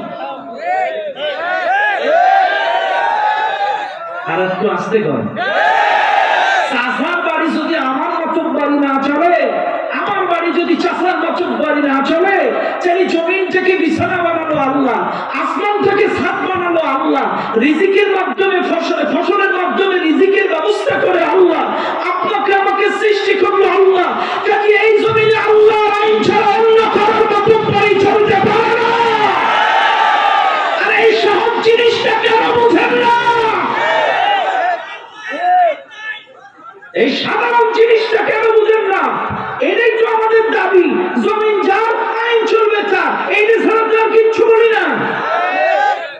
ভাইরে, 15 জন ব্যক্তি হিজরত করে চলে গেল। এরপরে জুলুম নির্যাতনের স্টিম রুলার আরো বেড়ে গেল। আরো যখন বাড়লো, এই মক্কা থেকে আরো 86 জন হিজরত করে আবিসিনিয়ায় গেল। 2 দফা টোটাল 101 জন হিজরত করে আবিসিনিয়ায়। কয়জন? 2 দফায় কয়জন? 15 দফা। প্রথম দফায় কয়জন? 15 জন। পরের দফায় 86 জন। তার মানে আপনাদের একটু পুরাটা ক্লিয়ার করি। তার মানে আল্লাহর রাসূল গোপনে এবং প্রকাশ্যে 5 বছরে মক্কায় টোটাল দাওয়াতি কাজ করে ইসলামের বাণী শুনিয়ে ইসলামের মধ্যে ঢুকিয়েছিলেন টোটাল 141 জন। কয়জন? টোটাল কয়জন? 141 জন। এর মধ্য থেকে 101 জন হিজরত করলো। আছে কয়জন? 40 জন। এবার 101 জন হিজরত করে আবিসিনিয়ায় চলে গেছে। যাওয়ার পরে এইবার মক্কার কাফেরদের নজরে পড়ছে যে বড় একটা অংশ নাই। এটা কি চোখে পড়বে না? 101 জন নাই মক্কায়, যাদের উপরে জুলুম নির্যাতনের স্টিম রুলার নির্যাতন চালাতাম, এরা আজকে নাই। এইবার মক্কার কাফেররা চিন্তা করলো এরা একটা মিটিং বসাবে। মিটিং বসানোর পরে এই মিটিং এর মধ্যে আবু জেহেল, উতবা, সাইবা, উতাইবা, আবু লাহাব, বড় বড় কাফির নেতৃত্ব স্থানীয় সকল লিডাররা একত্রিত হয়ে সিদ্ধান্ত নিল যে 101 জন ইসলাম কবুল করার পরে আমাদের জুলুম নির্যাতনের স্টিম রুলার সহ্য করতে না পেরে এই মক্কা থেকে হিজরত করে আবিসিনিয়ায় চলে গেল। এই 101 জনকে আবিসিনিয়া থেকে ফেরত আনা লাগবে। কেমনে আনা যায়? পরামর্শ দাও। মিটিং এর মধ্যে সিদ্ধান্ত হলো 2 জন প্রতিনিধি চূড়ান্ত করা হলো। একজন প্রতিনিধির নাম ছিল আমর ইবনুল আস। এই লোকটা পরবর্তীতে ইসলাম কবুল করেছিল, আমর ইবনুল আস, কিন্তু এখনো পর্যন্ত কাফের আছেন। 45তম বৎসরে এখনো পর্যন্ত কাফের, এখনো ইসলামের মহান বাণী তিনি অ্যাকসেপ্ট করেন নাই। মক্কা থেকে 2 জন যে প্রতিনিধি আবিসিনিয়ায় যাবে, এর মধ্যে একজন হলো আমর ইবনুল আস, আর একজন হলো আবু জেহেলের ভাই। 2 জন প্রতিনিধি চূড়ান্ত করলেন। চূড়ান্ত করার পরে এইবার মোটা অঙ্কের একটা ঘুষ দিয়া, মোটা অঙ্কের ঘুষ এই দুইজন প্রতিনিধিকে দিলেন যে এই ঘুষটা আবিসিনিয়ার বাদশাকে আগে হাতিয়া হিসাবে দিবা। এই হাতিয়াটা তার কাছে দেওয়ার পরে 101 জনের বিরুদ্ধে যত অভিযোগ আছে দায়ের করার পরে ওদেরকে ফেরত আনবা। দুইজন প্রতিনিধি মক্কা থেকে আবিসিনিয়ায় চলে গেলেন। আবিসিনিয়া যাওয়ার পরে আবিসিনিয়ার বাদশার নাম নাজ্জাশী।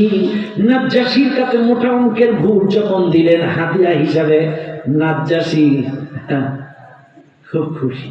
আসলে ঘুষ পাইলে কে না খুশি হয়, কথা বলেন।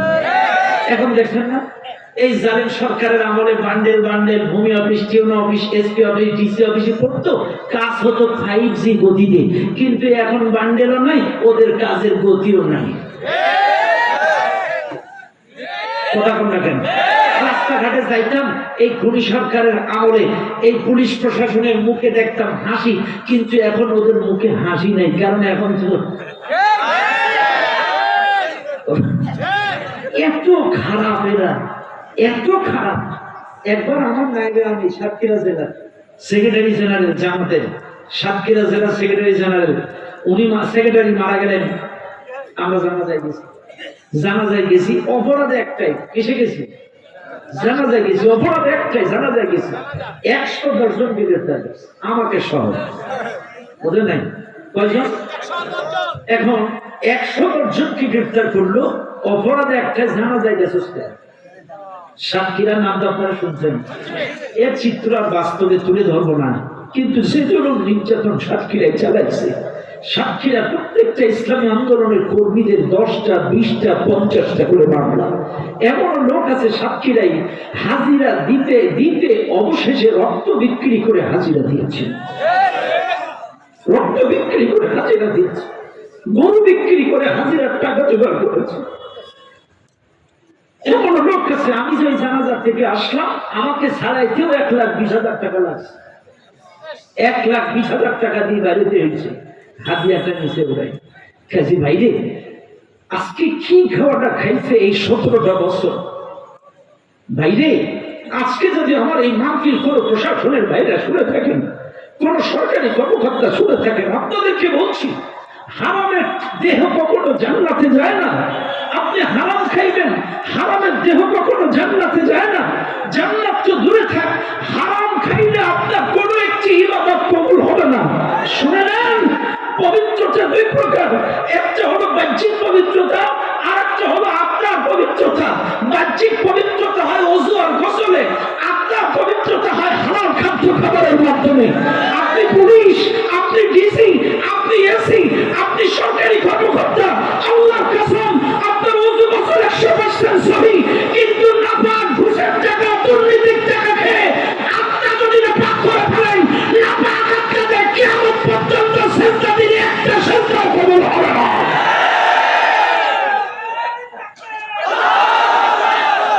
এই জন্য আপনাদেরকে বলি, আসেন না, বাঁধতেন হারামে হারাম নাই। হারাম খাইলে দেহ জান্নাতে যায় না, হারামের দেহ জান্নাতে যায় না। হারাম খাইলে কোনো দোয়া কবুল হয় না, হারাম খাইলে বাচ্চা কাচ্চা মানুষ হয় না। কাজে যা কাছে গেছে ফিরে আসেন তওবা করে।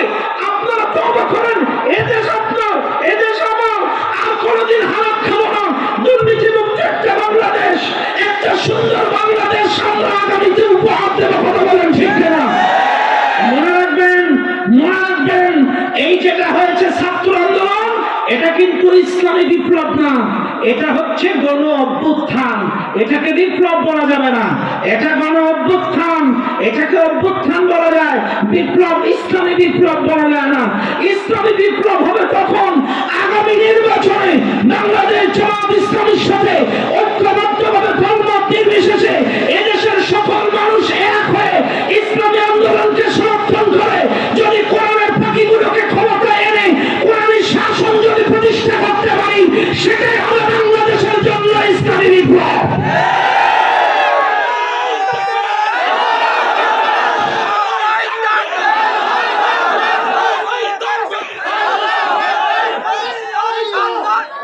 কথা বলেন ঠিক আছে না? নয়, সেটাই হবে ইসলামী বিপ্লব। এটা কিন্তু ইসলামী বিপ্লব না, এটা একটা অভ্যুত্থান। কথা বলেন ঠিক না? সম্মানিত ভাইরা আমার, কষ্ট পাচ্ছেন? আর কি চলবে? হ্যাঁ চলবে, আলহামদুলিল্লাহ বলেন। সম্মানিত ভাইরা আমার, কথাই কথা বেড়ে যায়। আজ ইসলামী বিপ্লব যদি ঘটাইতে পারেন, কোরআনী শাসন যদি প্রতিষ্ঠা করতে পারেন, আর দুর্নীতি করবে না, চুরি করবে না। চোর চুরি করলে চোরের হাত কেটে দাও, এই আইনটা যদি কায়েম হয়ে যায়, তাইলে বলেন তো আর কি চুরি করতে পারবে নাকি? আরো জোরে কম। আল্লাহর আইন যদি কায়েম হয়ে যায়, ইসলামী শাসন যদি কায়েম হয়ে যায়, চোর চুরি করলে চোরের হাত কাটা যাবে। এই জন্য চোর আর চুরি করবে না, তখনই সেটাই হবে আমার আপনার জন্য সার্থকতা। এই জন্য আসুন দুনিয়ার মানুষ, আল্লাহ কোরআনের পক্ষে সমর্থন করে ইসলামী বিপ্লব ঘটাবো ইনশাআল্লাহ। এবার লক্ষ্য করুন, মোটা অঙ্কের হাদিয়া দিয়ে বাদশা নাজ্জাশীর কাছে যে বলছে, বাদশা, মক্কা থেকে 101 জন চাঁদাবাজ, সন্ত্রাস, মানবতা বিরোধী এরা পালায় আসছে, এরাই অতিষ্ঠ। এদের জ্বালাতনে মক্কার মানুষ অতিষ্ঠ। এরা জুলুম চালাইছে, মক্কার চাঁদাবাজ, সন্ত্রাস, এরা হলো মানবতা বিরোধী। এরা মক্কা থেকে পালায় আসছে, এই নেন মোটা অঙ্কের হাদিয়া, আমরা 101 জনকে ফেরত নিয়ে যেতে চাই। অপবাদ দিল কাই? এই 2 জন প্রতিনিধি অপবাদ দিয়ে দিল। রাগ করেন না ভাই, বুঝবেন কিন্তু। এরা হলো জঙ্গি, এরা হচ্ছে মানবতা বিরোধী, চাঁদাবাজ, সন্ত্রাস। মক্কায় এমন কোনো খারাপ কাজ নাই এরা করে নাই, ওদের কারণে মানুষ অতিষ্ঠ। আপনি ওদেরকে ফেরত দেন, আমরা নিয়ে ওদেরকে বিচার করব। ফেরত দেন। ভাইরে, আজকে দেখেন না, এই যে সোনার পাখিগুলো, কোরআনের পাখিগুলোকে কি অপবাদ দিল শাহবাগ চত্বরে। সতে সাইদি তুই রাজাকার, তুই রাজাকার। কতে কাদের মোল্লা তুই রাজাকার, তুই রাজাকার। মতে মতিউর রহমান নিজামী তুই রাজাকার, তুই রাজাকার। কিন্তু আল্লাহর কি লীলা, মাত্র 11-12 বৎসরের ব্যবধানে ঢাকার আকাশ বাতাস উথাল করে, গোটা ছাত্র সমাজ উথাল করে আওয়াজ দিয়েছে, তুমি কে আমি কে, তুমি কে আমি কে। আরো জোরে, তুমি কে আমি কে।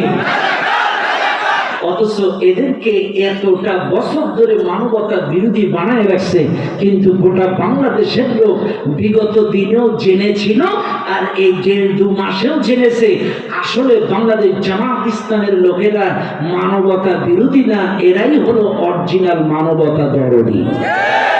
কথা বলে কেন? এরাই অরিজিনাল মানবতা দরদী। কারণ কোথায় সিলেট, কোথায় নীলফামারী, কোথায় ফেনী, নোয়াখালী, কুমিল্লা, যেখানে বন্যা, প্রাকৃতিক দুর্যোগ, ইসলামী আন্দোলনের ভাইরা ঝাঁপিয়ে পড়তেছে। কোন জায়গায় শহীদ হয়েছে, শহীদ পরিবারের কাছে সমবেদনা বলেন, সাহায্য বলেন, সব দিক থেকে জানাতে আগে ছুটে গিয়েছে। কোরআনের পাখিগুলো আগে ছুটে গিয়েছে, অথচ এদেরকে জনগণ থেকে বিচ্ছিন্ন করে রেখেছে। একটা ছোট্ট মজার ঘটনা আজকে আপনাদের বলি। আমি এখান থেকে সপ্তাহখানিক আগে আমার এলাকায় একটা মার্কেট আছে, আমিনিয়া মার্কেট। এই মার্কেটে বসে আমি চা খাচ্ছি। এখন এক লোক এসে বলছে, হুজুর আমার একটা এতিমখানা আছে, বুঝছেন, আমার একটা এতিমখানা আছে। তো এই এতিমখানাটা রেজিস্ট্রেশন করবো বলে বিগত 6 মাস ধরে সমাজ সেবা অধিদপ্তরে ঘুরতেছি। সমাজ সেবায় যাই, একবার ডিসির কাছে পাঠায়, একবার এসপির কাছে পাঠায়, একবার এনএসআর কাছে পাঠায়, একবার ডিএসবিতে পাঠায়, নানান তাল। আর যত জায়গায় যাই একটাই কথা বলে, তোমার মাদ্রাসা কমিটিতে যদি জামাত ইসলামের লোক থাকে রেজিস্ট্রেশন হবে না। বিগত 6 মাস ঘুরলাম, একটাই কথা বলেছে, জামাত ইসলামের লোক থাকলে রেজিস্ট্রেশন হবে না। কিন্তু হুজুর, দেশ স্বাধীন হওয়ার পরে সমাজ সেবায় গেলাম, এখন বলতেছে এনএসআই একই কথা, সমাজ সেবায়ও একই কথা, তোমাদের কমিটিতে জামাতের কর্মী না থাকলে কিন্তু রেজিস্ট্রেশন হবে না। ইজ্জতের মালিক কে? আরো যারা বলেন কে? যাদেরকে রাজাকার বলে অপমান করার চেষ্টা করেছিল, যাদেরকে দর্শক বলে রাজাকার বলে অপমান করেছিল, আজকের গোটা বাংলাদেশের মানুষ এই রাজাকার শব্দটা গর্বের সাথে অ্যাকসেপ্ট করেছে। কথা বলেন ঠিক না? কারণ এরা বুঝে গিয়েছে খুনি হাসিনার এই রাজাকারটা ছিল যারা হক কথা বলতো, সত্য কথা বলতো, দিনের কথা বলতো, তারাই ছিল হাসিনার কাছে রাজাকার। কাজে এটা কোনো কলঙ্কিত শব্দ নয়, কথা পান ঠিক না? গোটা বাংলাদেশের মানুষ বুঝে গিয়েছে কালি ইজ্জত দেওয়ার মালিক আল্লাহ আছে না নাই? আছে, আল্লাহ আছে। মাত্র কয়েকদিনের ব্যবধান। এইবার নাজ্জাশীর কাছে যখন প্রশ্ন এই কলঙ্কগুলো দিল, এখন বাদশাহ নাজ্জাশী তো একটা রাষ্ট্রপ্রধান, একটা দেশ চালায়, তারও তো একটা বিবেক বুদ্ধি আছে যে একজন অভিযোগ দিল আরে যাচাই না বাছাই না করে ছেড়ে দিবে না। বাদশাহ নাজ্জাশী গোয়েন্দা তথ্যের ভিত্তিতে 101 জনকে নিয়ে হাজির করে রাজদরবারে ডেকে বলল, এই তোমরা 101 জন মক্কা থেকে পালিয়ে এসছো? হ্যাঁ এসেছি। কেন আসছো? তোমাদের মুখ থেকে শুনতে চাই। কত বিচক্ষণশীল মানুষ! বাদশাহ নাজ্জাশী বলছে তোমরা কেন পালিয়ে আসছো বলো। এবার বাদশাহ নাজ্জাশী প্রশ্নের জবাবে 101 জন মুসলমানদের মধ্য থেকে প্রতিনিধিত্ব যিনি করলেন, এই সাহাবীর নাম ছিলেন জাফর ইবনে আবি তালিব রাদিয়াল্লাহু তাআলা। ইনি ছিলেন আলী রাদিয়াল্লাহু তাআলা আনহুর ভাই জাফর ইবনে আবি তালিব রাদিয়াল্লাহু তাআলা 101 জনের প্রতিনিধি হিসেবে দাঁড়ায় গেলেন। এবার বাদশাহ নাজ্জাশী বললেন তোমরা কেন পালিয়ে আসছো? তোমার জবান তোমাদের কাছ থেকে শুনতে চায়। এবার জাফর ইবনে আবি তালিব বলেন, বাদশাহ আমরা আল্লাহর নবীর পরে নবুয়ত এসেছে, আমার নবী দাওয়াত দিয়েছেন লা ইলাহা ইল্লাল্লাহ মুহাম্মাদুর রাসূলুল্লাহ। এই কালেমার প্রতি ঈমান আনার কারণে, আল্লাহর প্রতি ঈমান আনার কারণে, রাসূলের প্রতি ঈমান আনার কারণে, আল্লাহ কোরআনের প্রতি ঈমান আনার কারণে, কোরআনী আন্দোলনের কর্মী হওয়ার কারণে মক্কার কাফেররা যে জুলুম নির্যাতন নিপীড়ন আমাদের উপরে চালাইছে, আমরা বাড়ি থাকতে পারি নাই, ঘরে থাকতে পারি নাই, ব্যবসা করতে পারি নাই, আমরা প্রকাশ্যে কোথাও ঘুরে বেড়াইতে পারি নাই। বাদশাহ আমরা জুলুম নির্যাতন সহ্য করতে না পেরে অবশেষে বাধ্য হয়ে হিজরত করে আপনার দেশে এসেছি। বাদশাহ আমাদের অন্য কোনো দোষ নাই, অপরাধ একটাই, আমরা ইসলামী আন্দোলনের কর্মী, অপরাধ একটাই আমরা কোরআনের কর্মী, অপরাধ একটাই আমরা রাসূলের প্রতি ঈমান এনেছি। কার প্রতি? অপরাধ যদি কিছু করে থাকি, একটা অপরাধ আল্লাহর কোরআনের কথা বলি।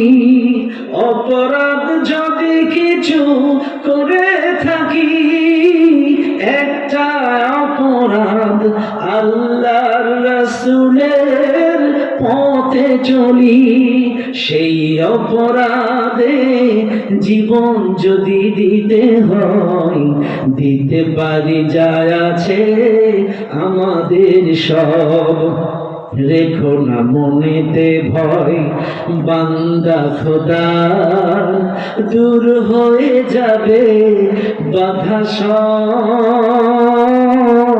তোমার আমার এক মালিক আছেন, আছেন আমাদের রব, আছেন আমাদের রব।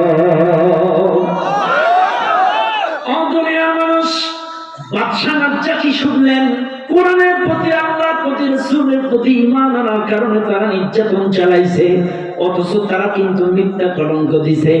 এইবার বাদশাহ নাজ্জাশী বলে, ঠিক আছে তোমরা যে কোরআনের প্রতি ঈমান এনেছো, কোরআনের কর্মী, তোমাদের নবীর কাছে যে কিতাব নাজিল হয়েছে, তোমরা আমাকে একটু ওই কিতাবের বাণী শোনাও। এই প্রথম ৫ম বৎসরে, নবুয়তির ৫ম বৎসরে জাফর ইবনে আবি তালিব দাঁড়ায় গেলেন। দাঁড়ানোর পরে সূরাতুল মারিয়াম থেকে প্রথম থেকে কয়েকটা রুকু তেলাওয়াত করে বাদশাহ নাজ্জাশীকে শোনালেন। কাফহা ইয়া আইন সাদ, যিকরু রাহমাতি রাব্বিকা আবদাহু যাকারিয়া ইয নাদা রাব্বাহু নিদাআন খাফিয়া। সুমধুর কণ্ঠে সূরাতুল মারিয়াম থেকে তেলাওয়াত করে বাদশাহ নাজ্জাশীকে যখন শোনালেন, বাদশাহ নাজ্জাশী তেলাওয়াত শুনতে শুনতে এতটাই বিভোর হয়ে গেলেন, মুগ্ধ হয়ে গেলেন, অজান্তে নিজের অজান্তে চোখের কোণা দিয়ে চোখের পানি ঝরতেছে। সুবহানাল্লাহ! চোখের কোণা দিয়ে পানি ঝরা শুরু হয়ে গেল। একটা পর্যায়ে তেলাওয়াত শেষ হয়ে গেল, বাদশা নাজ্জাশী মুগ্ধ হয়ে গেল। তেলাওয়াত যখন শেষ হয়ে গেল, কাফির বেঈমানেরা দুইজন প্রতিনিধি পাঠিয়েছিল, যার আমর ইবনে আস এবং আবু সেহেলের ভাই, দুইজন মিলে পরামর্শ করছে, কানে কানে শোনো, আমরা যে কলঙ্ক দূর দিয়েছিলাম, কিন্তু কোরআনের তেলাওয়াত শুনে সব বানচাল, কাজে ওই কলঙ্কে আর কাম হবে না, সেকেন্ড কোন ষড়যন্ত্র তৈরি করো। এইবার দুইজন মিলে কানে কানে ফুসফুস করে আর একটা সিদ্ধান্ত নিলেন। বাদশা নাজ্জাশী খ্রিস্টিয়ান ধর্মের মানুষ, আর খ্রিস্টিয়ানরা সাধারণত ঈসা আলাইহিস সালামকে আল্লাহর সন্তান বলেই জানে। নাউজুবিল্লাহ, নাউজুবিল্লাহ বলেন।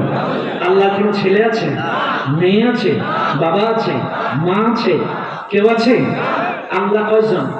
কুল হুয়াল্লাহু আহাদ, আল্লাহুস সামাদ, লাম ইয়ালিদ ওয়া লাম ইউলাদ ওয়া লাম ইয়াকুল লাহু কুফুয়ান আহাদ। আল্লাহ এক, আল্লাহ কারোর মুখে দেখি নন, আল্লাহর মা নেই, বাবা নেই, আল্লাহ কাউকে জন্ম দেননি, আল্লাহকেও কেউ জন্ম দেননি। কাজী মনে রাখবেন, আল্লাহ তার নিজের পরিচয় সূরা ইখলাসে দিয়েছেন, কিন্তু খ্রিস্টিয়ানরা মনে করে ঈসা আলাইহিস সালাম আল্লাহর সন্তান। এখন আসেন, বাদশা নাজ্জাশীর কাছে ওই দুই কাফের যে আল্লাহ বলতেছে যে বাদশা, যারা জানে বাদশা নাজ্জাশী খ্রিস্টিয়ান, এখন ঈসা নবীর ব্যাপারে এই মুসলমানদের মতামত কি একটু শোনেন দিন। এখন ওরা যখন বলবে ঈসা নবী মানুষ, আল্লাহ নবী, আল্লাহ প্রেরিত রাসূল, এই কথা যখন বলবে তখন বাদশা খেপে যাবে, আল্লাহ ছেড়ে তুই এভাবে, এটা বাদশার খেপানোর একটা কৌশল আর কি। এখন দুইজন বলতেছে বাদশা, বুঝলাম, এদের কাছে শোনেন তো ঈসা নবীর ব্যাপারে মতামত কি মুসলমানদের? এখন বলতেছে তোমাদের কাছে ঈসা আলাইহিস সালামের ব্যাপারে মতামত কি, তোমরা কি ধারণা করো তার ব্যাপারে বলো। এইবার জাফর ইবনে আবি তালিব আবার দাঁড়ায় গেলেন, বলছে বাদশা, আমাদের নবী, প্রিয় নবী, নবী মুহাম্মদুর রাসূলুল্লাহ সাল্লাল্লাহু আলাইহি ওয়াসাল্লাম, তিনি বলেছেন তিনি আল্লাহর প্রেরিত রাসূল, আল্লাহর বান্দা, এবং তিনি বলেছেন অতীতেও যত নবী এসেছে তারাও আল্লাহর প্রেরিত রাসূল, আল্লাহর বান্দা। কাজী আমরাও সেটাই বিশ্বাস করি, ঈসা নবীও আমাদের নবীর মতো প্রেরিত রাসূল, আল্লাহর বান্দা, এটাই আমরা বিশ্বাস করি, ধারণা করি। তখন বাদশা নাজ্জাশী চেয়ার থেকে লাফ দিয়ে নিচে এসে একটা শিকল ঘাস তুললেন, একটা ঘাস তুলে বলছে, শোনো মুসলমানেরা, তোমাদের কাছে ঈসা যেমন একটা মানুষ, আল্লাহর বান্দা, আমার কাছেও মনে হয় সেটাই। সুবহানাল্লাহ বলেন না, জোরে বলেন না সুবহানাল্লাহ। এইবার বাদশা নাজ্জাশী বলতেছে, ঠিক আছে, তোমাদের ধারণাও যেহেতু এক, আমার ধারণাও এক, তোমাদের মতও এক, আমাদের মতও এক, আসো আমিও তোমাদের রাসূলের প্রতি ঈমান আনি, আল্লাহর প্রতি ঈমান আনি, আমাকে কালেমা পড়িয়ে দাও। চিৎকার মেরে বলেন সুবহানাল্লাহ। কালেমা পড়ে বাদশা নাজ্জাশী ইসলাম কবুল করলেন, এবং বাদশা নাজ্জাশী বলিষ্ঠ কণ্ঠ দিয়ে আওয়াজ দিয়ে বলল, শোনো মক্কার দুইজন প্রতিনিধি, তোমরা আমাকে মোটা অঙ্কের ঘুষ দিয়ে এই মুসলমানদের বিরুদ্ধে কলঙ্কিত করে তোমরা অপবাদ দিয়ে তাদেরকে ফেরত নিতে চেয়েছিলে যে আমাকে ঘুষ দিয়ে, এই নাও তোমাদের মোটা অঙ্কের ঘুষ ফেরত দিলাম, এবং আজ থেকে এই 101 জন মক্কা থেকে যারা পালিয়ে এসেছে, এর আজ থেকে আমি সিনিয়র রাষ্ট্রীয় মেহমান। এটা শুনে বলেন না সুবহানাল্লাহ। আগে পলাতক ছিল, এখন কি হলো? রাষ্ট্রীয় মেহমান। সুবহানাল্লাহ। এইবার রাষ্ট্রীয় মেহমান হয়ে গেল। এইবার দুইজন প্রতিনিধি মক্কা থেকে, ওই আবিসিনিয়ার থেকে ফেরত আসবে। আবিসিনিয়ার থেকে ফেরত এসে কাফেরদের তখন মুখ অন্ধকার, যে গেছিলাম ফেরত আনতে পারি নাই, এখন মন মাথা খারাপ। এইবার কাফেররা সিদ্ধান্ত নিল, শোন, 101 জনকে ফেরাইতে পারি নাই, কিন্তু 101 জনের যে মারধর জুলুম চালাতাম, এইটা 40 জনের উপর চালা। যে মার, যে নির্যাতন 141 জনের উপর দিতাম, আজকে সেই মার এখানে 40 জনের উপর চালা নেওয়া। এইবার মুসলমানদের উপরে জুলুম নির্যাতনের স্ট্রিট রুলার আলোচনা শুরু হলো। শুনে নেন বিরামের মুসলমানরা, নবুয়তির 46তম বৎসর, মনে আছে তো আপনাদের? কয়তম বছর? 46তম। নবুয়তি 6 বছর, নবীজি 46 বছর, নবুয়তির 6তম বছর, অর্থাৎ 46তম বছরে এত জুলুম মক্কার কাফেররা চালানো। আরে এর মধ্যে দুই একটা বিরল ঘটনা, আমার মুসলমানেরা এত জুলুম, এত জুলুম নির্যাতন চালাইছিল মুসলমানদের উপরে।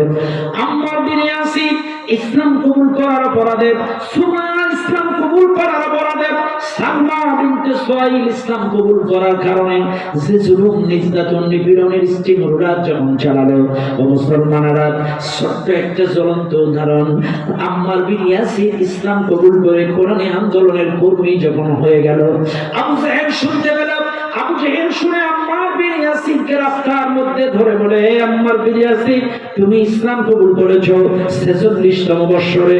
আম্মার বিন ইয়াসির বলছে, হ্যাঁ আমি ইসলাম কবুল করেছি। শোনো, তুমি ইসলাম ছেড়ে দাও, যা চাও তাই দেবো, তুমি ছেড়ে দাও কোরআনের পথ, আল্লাহর পথ, নবীর পথ। আম্মার বিন ইয়াসির বলে, না, আমি কোরআন ছাড়বো না, ইসলাম ছাড়বো না, কোরআনের পথ ছাড়তে পারবো না। আম্মার বিন ইয়াসির কথা বলার পরে আবু জাহেল বলে, পরিণতি ভালো হবে না। আম্মার বিন ইয়াসির বলে, পরিণতি যাই হোক না কেন, কোরআন, কোরআনী পথ আমি ছাড়বো না। আম্মার বিন ইয়াসিরকে এইবার দুই হাত পা বেঁধে নিল। এইবার আবু জাহেল তার রাখালকে ডাক দিল, রাখালদেরকে দুইটা উট হাজির করতে বলল। দুইটা উট হাজির করার পরে দাঁড় করালেন। আম্মার বিন ইয়াসিরের দুই পা দুই উটের সঙ্গে বেঁধে দিল। দুই পা দুই উটের সঙ্গে বেঁধে দিয়ে আবু জাহেল ডাক দিয়ে বলে, আম্মার বিন ইয়াসির, এখনো সময় আছে, বল ইসলাম ছাড়বি কিনা, কোরআনের পথ ছাড়বি কিনা? আম্মার বিন ইয়াসির বলে, আবু জাহেল, বিশ্বাস করো, তুমি আমার পা দুটো যখন উটের সঙ্গে বাঁধছো, আমারে মারবা, আমার নাকের মধ্যে জান্নাতের সুঘ্রাণ চলে এসেছে। 46তম বছরে আম্মার বিন ইয়াসিরকে ছাড়া নাই। আবু জাহেল দুই উটের সঙ্গে দুই পা বেঁধে দুই উট দুই দিকে খেদায় দিল। আম্মার বিন ইয়াসিরের দেহের মাঝখান থেকে ফেড়ে দুই খণ্ড হয়ে জমিনের মধ্যে পড়ে গেল। কি জুলুম, কি নির্যাতন, কি জুলুম চালাইছে মক্কার কাফেররা মুসলমানদের উপরে। ছোট্ট সালমা, 9 বছর বয়স, পাহাড়ে খড়ি কুড়াইতে কুড়াইতে আল্লাহর নবীর জবানে কোরআনের তেলাওয়াত শুনে ইসলাম কবুল করেছেন। 9 বছর বয়স, সুহাইলের মেয়ে সালমা। এই সালমা ইসলাম কবুল করার অপরাধে আবু জাহেল এই সালমার পাও, তার ঘোড়ার দুটোর সঙ্গে পাও বাঁধছে। বলে, মেয়ে তুই বল, জীবন তুই বল, ইসলাম ছাড়বি কিনা? ছোট্ট 9 বছরের সালমা বলেছিল, আবু জাহেল, আমি জীবন দেব, শহীদ হব, কিন্তু মুহাম্মাদের জবান থেকে জাবালে নূর পাহাড়ে যে কোরআন শুনেছি, এই কোরআন ছাড়তে পারবো না। আবু জাহেল এই ছোট্ট 9 বছরের সালমার পাও দুটো বাঁধে গোটা মক্কার মধ্যে, মরুভূমির মধ্যে টানতে টানতে, পাথরের গায়ে, মরুভূমির গায়ে চামড়া, পিঠ হাসটাইতে হাসটাইতে শরীরের রক্ত গোশত গুলো ছিঁড়ে ছিঁড়ে পাথরের সাথে লেগে সালমা শহীদ হয়ে গিয়েছে। তারপরে ইসলাম ছাড়ে নাই, তারপরে ইসলাম ছাড়ে নাই। কি জুলুম, কি নির্যাতনের স্টিমুলার চালিয়েছে 46তম বছরে মক্কার মুসলমানদের উপরে। অপরাধ একটা, ইসলামী আন্দোলনের কর্মী 17টা বছর যে জুলুম নির্যাতন চালিয়েছে ইসলামের সরকার। আপনারা দেখেন, ইসলামী আন্দোলনের কর্মীদেরকে নিয়ে লোকগুলো তুলে নিয়েছে আয়না ঘরের মধ্যে নিয়ে। ব্যারিস্টার আমান, ব্যারিস্টার আজমি, ইসলামী আন্দোলনের দায়িত্বশীলদেরকে প্রত্যেক দিন 1 মগ পানি দিয়েছে। ওই দিয়ে খাওয়া দাওয়া, গোসল, পেশাব পায়খানা 1 মগ পানিতে। কি জুলুম চালাইছে এই জালেম সরকার! 17টা বছর নির্যাতন চালাইছে। কিন্তু তারপরও ইসলামী আন্দোলনের কর্মী যারা, তারা ইসলামী আন্দোলন ত্যাগ করে নাই। কথাটা ঠিক না? তারা ইসলামী আন্দোলন ত্যাগ করে নাই। সমাজ যেমন আগুনে পুড়ে পুড়ে খাঁটি সোনা যাচাই করতে হয়, 17টা বছরে ইসলামী আন্দোলনের কর্মীরা পুড়ে পুড়ে খাঁটি সোনা হয়ে গিয়েছে। এদের আর ভয় দেখে আল্লাহ নাই। এরা ইসলামের জন্য, আল্লাহর জমিনে আল্লাহর দিন কায়েমের জন্য জীবন দিতে পারে, কোন শক্তিকে পরোয়া করে না।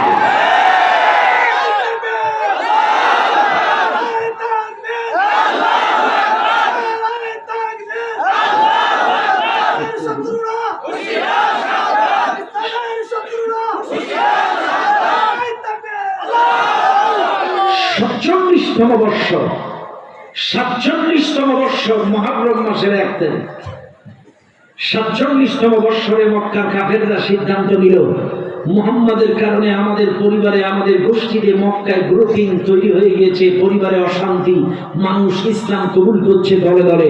এদের প্রকাশ্যে দিন প্রচার করতে দেওয়া যাবে না। ৪৭তম বৎসরে প্রকাশ্যে মক্কার কাফেররা আইন রচনা করে মুহররম মাসের ১ তারিখে শিয়াবে আবি তালিবের পাহাড়িয়া জেলখানায় আমার রাসূল সহ সাহাবাদেরকে বন্দী করে দিল। কয়তম বৎসর? সম্মানিত ভাইরা আমার, আসলে রাসূলুল্লাহর সিরাত ১-২ ঘন্টায় কিছু বলা সম্ভব? কথা বল না কেন? সম্ভব? নবীর সিরাত আমি মনে করি আমার ক্ষুদ্র জ্ঞান, আল্লাহর কসম, আমি অতি নগণ্য, অতি ক্ষুদ্র আল্লাহর একজন গোলাম। তবে আমি যতটুকু নবীজির সিরাত গ্রন্থ পড়েছি, আমি মনে করি ৬৩ বৎসর জিন্দেগি যদি আলোচনা ধারাবাহিকভাবে এইভাবে ১, ২, ৩ থেকে করতে হয়, মিনিমাম ৬৩ দিন, সর্বনিম্ন ৬৩ দিন লাগবে। সর্বনিম্ন ২ ঘন্টা করে হলেও ৬৩ দিন লাগবে রাসূলুল্লাহ ৬৩ বছর আলোচনা করতে গেলে। ভাইরে, তাও কম হয়ে যাবে আমার জ্ঞানে বলছি। ভাইরা আমার রাসূলের আদর্শ যতটুকু বলেছি, আমি তার এই পথগুলো যদি বিস্তারিত যেতে পারতাম, আরো অনেক বিস্তারিত আপনাদেরকে বোঝানো যেত। কাজী মনে রাখবেন, ইশার সালাতের পরে রাসূলুল্লাহ সাল্লাল্লাহু আলাইহি ওয়াসাল্লাম যতদূর সম্ভব তাড়াতাড়ি ঘুমাতে বলছেন। এই জন্য আমরা বেশি দূর যাইতে পারবো না। কাজে আসেন, কেউ উঠবেন না, শেষ ভালো যা, সব ভালো যা, সবাই বসেন। আমার ফিনিশিং বক্তব্যটা শুনে নেন।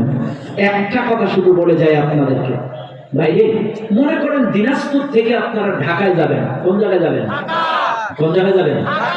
মনে করেন ৩২ জন যাত্রী আপনারা একটা এসি পরিবহনে উঠছেন, সোহাগ হোক, হানিফ হোক, নাবিল হোক, আপনারা উঠে বসছেন। ৩২ জন যাত্রী এসি পরিবহনে উঠছেন, ঢাকায় যাবেন। এখন ঢাকার যে যাবেন, যে ড্রাইভার, সব কিছু যাত্রী উঠছে, আর এই ড্রাইভার, পরিবহনের ড্রাইভার মদ খাচ্ছে, প্রকাশ্যে মদ খাচ্ছে। তাড়াতাড়ি ওঠেন, ওঠেন, ওঠেন, এখনই গাড়ি ছাড়বো, 10:30টায় ছাড়বে, ওঠেন, ওঠেন, ওঠেন, ওঠেন, 10:30টায় গাড়ি ভাড়া। কি খাচ্ছে? 10:30টায় ছাড়বে, এটাও বলতেছে 10:30টায় ছাড়বো, তাড়াতাড়ি ওঠেন, এখনই গাড়ি ছাড়বো। আচ্ছা, আপনারা বলেন, সচেতন নাগরিক যারা, এই মাতাল ড্রাইভারের পিছনে কি যাবেন? কি করবেন? আপনারা আন্দোলন করবেন, এই মাতাল ড্রাইভারকে পরিবর্তন করে আমাদের একটা ভালো ড্রাইভার দাও। পরিবহন কাউন্টারে নাকি মাতাল ড্রাইভার পরিবর্তন করে একটা ভালো ড্রাইভার দাও, নাইলে মাতাল ড্রাইভারের পেছনে কোনো একজন যাবেন? কেউ যাবেন? হাত তোলেন, কারা কারা যাবেন? কেউ যাবেন না? আচ্ছা, বুঝলাম। তাই মাতাল ড্রাইভারের পিছনে কেউ যাবে না, কিন্তু ঢাকায় আপনার যাওয়া লাগবে। ভাইরে, কাজে আপনাদেরকে বলতে চাই, 17টা বছর এই দেশের স্টিয়ারিং ছিল একটা